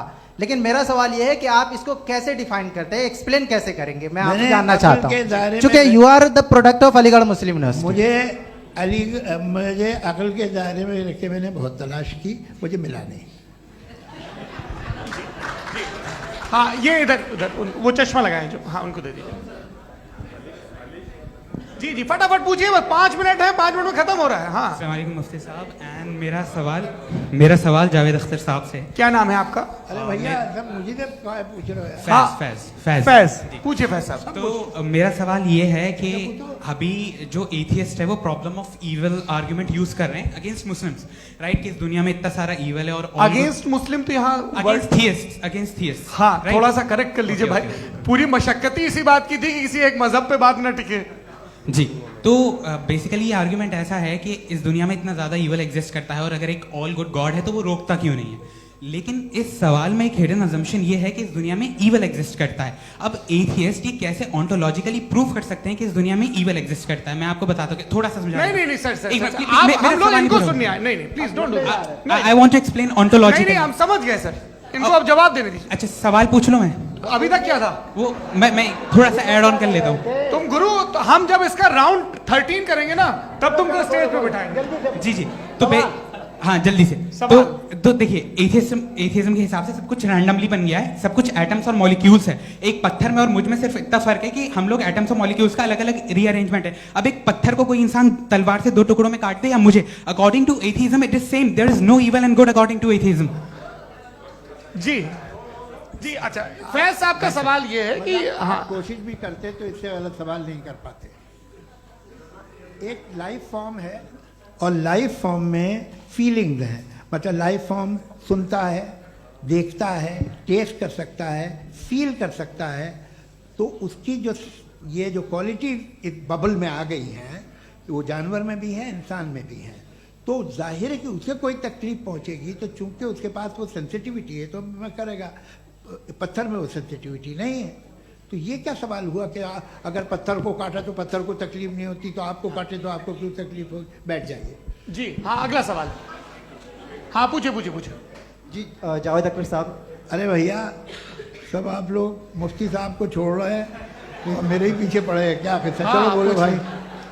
You asked how God can exist when children die in Gaza. हाँ?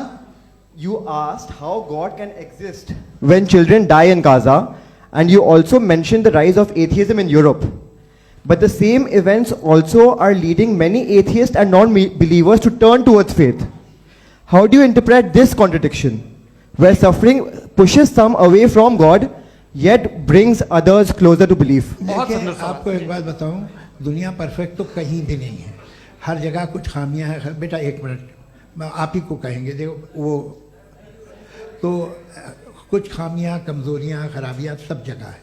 लेकिन अगर देखोगे ईमानदारी से कि दुनिया सबसे ज़्यादा महज़ब कहाँ है, एक आम शहरी को कहाँ हुकूक हासिल हैं, वो बोल सकता है, अपनी मर्ज़ी से काम कर सकता है, अपनी मर्ज़ी से राय दे सकता है, हुकूमत के ख़िलाफ़ बोल सकता है, बरसरे इक़्तिदार लोगों के बारे में बोल सकता है, सरमायादारों के ख़िलाफ़ बोल सकता है। तो आपको ये स्कैंडिनेवियन कंट्रीज़ में मिलेगा, वेस्टर्न यूरोप में मिलेगा। मैं नहीं कह रहा वो परफेक्ट है, बिल्कुल नहीं, वहाँ बहुत ख़राबियाँ भी हैं, परफेक्ट तो कोई। लेकिन जिन जिन मुल्कों में, लैटिन अमेरिका देखो, गल्फ़ देखो, वहाँ पर आपको ये ज़रूर है कि रेप नहीं होते होंगे। रेप की ज़रूरत क्या है भाई? उसको तो ख़रीद लो, घर में रखो, सड़क पर रेप करने की क्या ज़रूरत है? मगर सुनिए, मगर हकीकत ये है कि वहाँ शख्सी आज़ादी राय देने की, बोलने की नहीं है। जी, ये एक आखिरी सवाल मुफ्ती साहब से। हाँ मैम, इनको माइक दीजिए। शुक्रिया। मेरा नाम मनीषा है, मैं हरियाणा से आई हूँ। मैं मुफ्ती साहब से एक बात पूछना चाहती हूँ। आप बार बार जावेद साहब को कॉन्ट्राडिक्ट तो कर रहे हैं कि आपने ये कहा, लेकिन आप भी अजम्पशंस के बेसिस पे बात कर रहे हैं। आपने खुदा के होने का कौन सा प्रूफ पेश किया है खुदा की एग्जिस्टेंस का? अब इस सवाल को अलग रहने दीजिए, कौन एथीस्ट है कौन नहीं है। और दूसरी बात जो आपने एक छोटी सी कही थी कि ये फ्री विल का इस्तेमाल करता है इंसान अपनी, लेकिन इस फ्री विल का इस्तेमाल में मतलब खुदा ने ये दे दी सबको ये इजाजत कि वो कितना घिनौनापन और कितने ज्यादा खराब से खराब तरीके इस्तेमाल कर सकता है। जवाब सुनते जी। आप फ्री विल को मानती है ना, या अब कहती है कि फ्री विल नहीं है ना? मानती है ना? तो अब आपके पास इसका कोई एक्सप्लेनेशन नहीं है कि अगर एक इंसान उस फ्री विल का इस्तेमाल करके गलत काम कर रहा है और बच के अच्छी जिंदगी गुजार के निकल जा रहा है, उसका कोई रिकम्पेंस नहीं है। हमारे वर्ल्ड व्यू में जो इंसान गलत काम कर रहा है उसको भी रिकम्पेंस यानी उसका बुरा बदला मिलना है, और जो सही काम कर रहा है उसको सही बदला मिलना है। लिहाजा जो फ्री विल है वो इस तरीके से है कि एक लिमिटेड टाइम तक खुदा ने मोहलत दी है। ऐसा नहीं कि छूट दे दी, जो करना है करते रहो हमेशा। वक्त आएगा जब एग्जाम का टाइम खत्म होगा तब रिजल्ट आएगा। दौराने एग्जाम जबरदस्ती आपको नहीं बताया जाएगा। अरे भाई एक सेकंड, जी एक सवाल मुफ्ती साहब से मेरा। मुफ्ती साहब से जी, रुक जाइए। आपसे फोन, आप इसके बाद आपसे यही रहेंगे वो। हाँ बोलिए। मैं मुफ्ती साहब एक ही सवाल करता हूँ कि अगर जो हो रहा है फ्री विल से हो रहा है और एक दिन बरोज़ क़यामत इंसाफ होगा मैशर में वगैरह वगैरह, तो दुआ क्यों मांगते हैं लोग? दुआ मांगते हैं इसके मतलब है अभी भी उसने ये डिपार्टमेंट रखा है कि मैं रोजमर्रा की जिंदगी में बिल्कुल बिल्कुल ही कैन। तो तुम कैन हो, तुम मुझे नौकरी दिला देते हो, मेरे बेटे को ग्रीन कार्ड दिला देते हो, और 45,000 बच्चे मरते हो उन्हें रोकते नहीं हो। नहीं तो क्या आप ये कह रहे हैं कि इस दुनिया में जालिमों को कभी पकड़ ही नहीं होती है? अरे जो भी पकड़ होगी वो बच्चे रोते हैं। बिल्कुल, देखिए मैंने अपने ओपनिंग स्टेटमेंट में यही कहा था कि जनाब जावेद साहब सिर्फ इमोशनल आर्गुमेंट देंगे। This is an emotional argument. ये छोटे मोटे इसके पीछे का रीजन मैंने बताया क्या है। देखिए मैं इसके पीछे का रीजन क्या है मैंने बताया। मंच से आप लोगों को सज्जनों इसलिए कह रहा हूं ताकि थोड़ा सा आपके कॉन्शियंस पे जोर रहे कि आपको ऑर्डर बचा के रखना है। वक्त तय हुआ था, ये वक्त पूरा हुआ, आपने इतने धैर्यपूर्वक सुना, मैं आप सबका बहुत बहुत शुक्रगुजार हूं। यदि इन दोनों विद्वानों की इच्छा होगी तो कभी हम इस बातचीत का राउंड 2 राउंड 3, यही तो देखिए खूबी है इंसान की कि बहस मुबाहसे में वो पड़ा रहता है। आप लोगों ने बड़े धैर्य का परिचय दिया, बहुत बहुत शुक्रिया। इसी के साथ ये बातचीत यहाँ पे समाप्त होती है। आप लोग को मैं एक बात बता दूं, ये सारी बहस हो गई, अब मुफ्ती साहब और बड़े मुफ्ती साहब इन साथ के साथ मैं खाना खाने वाला हूँ।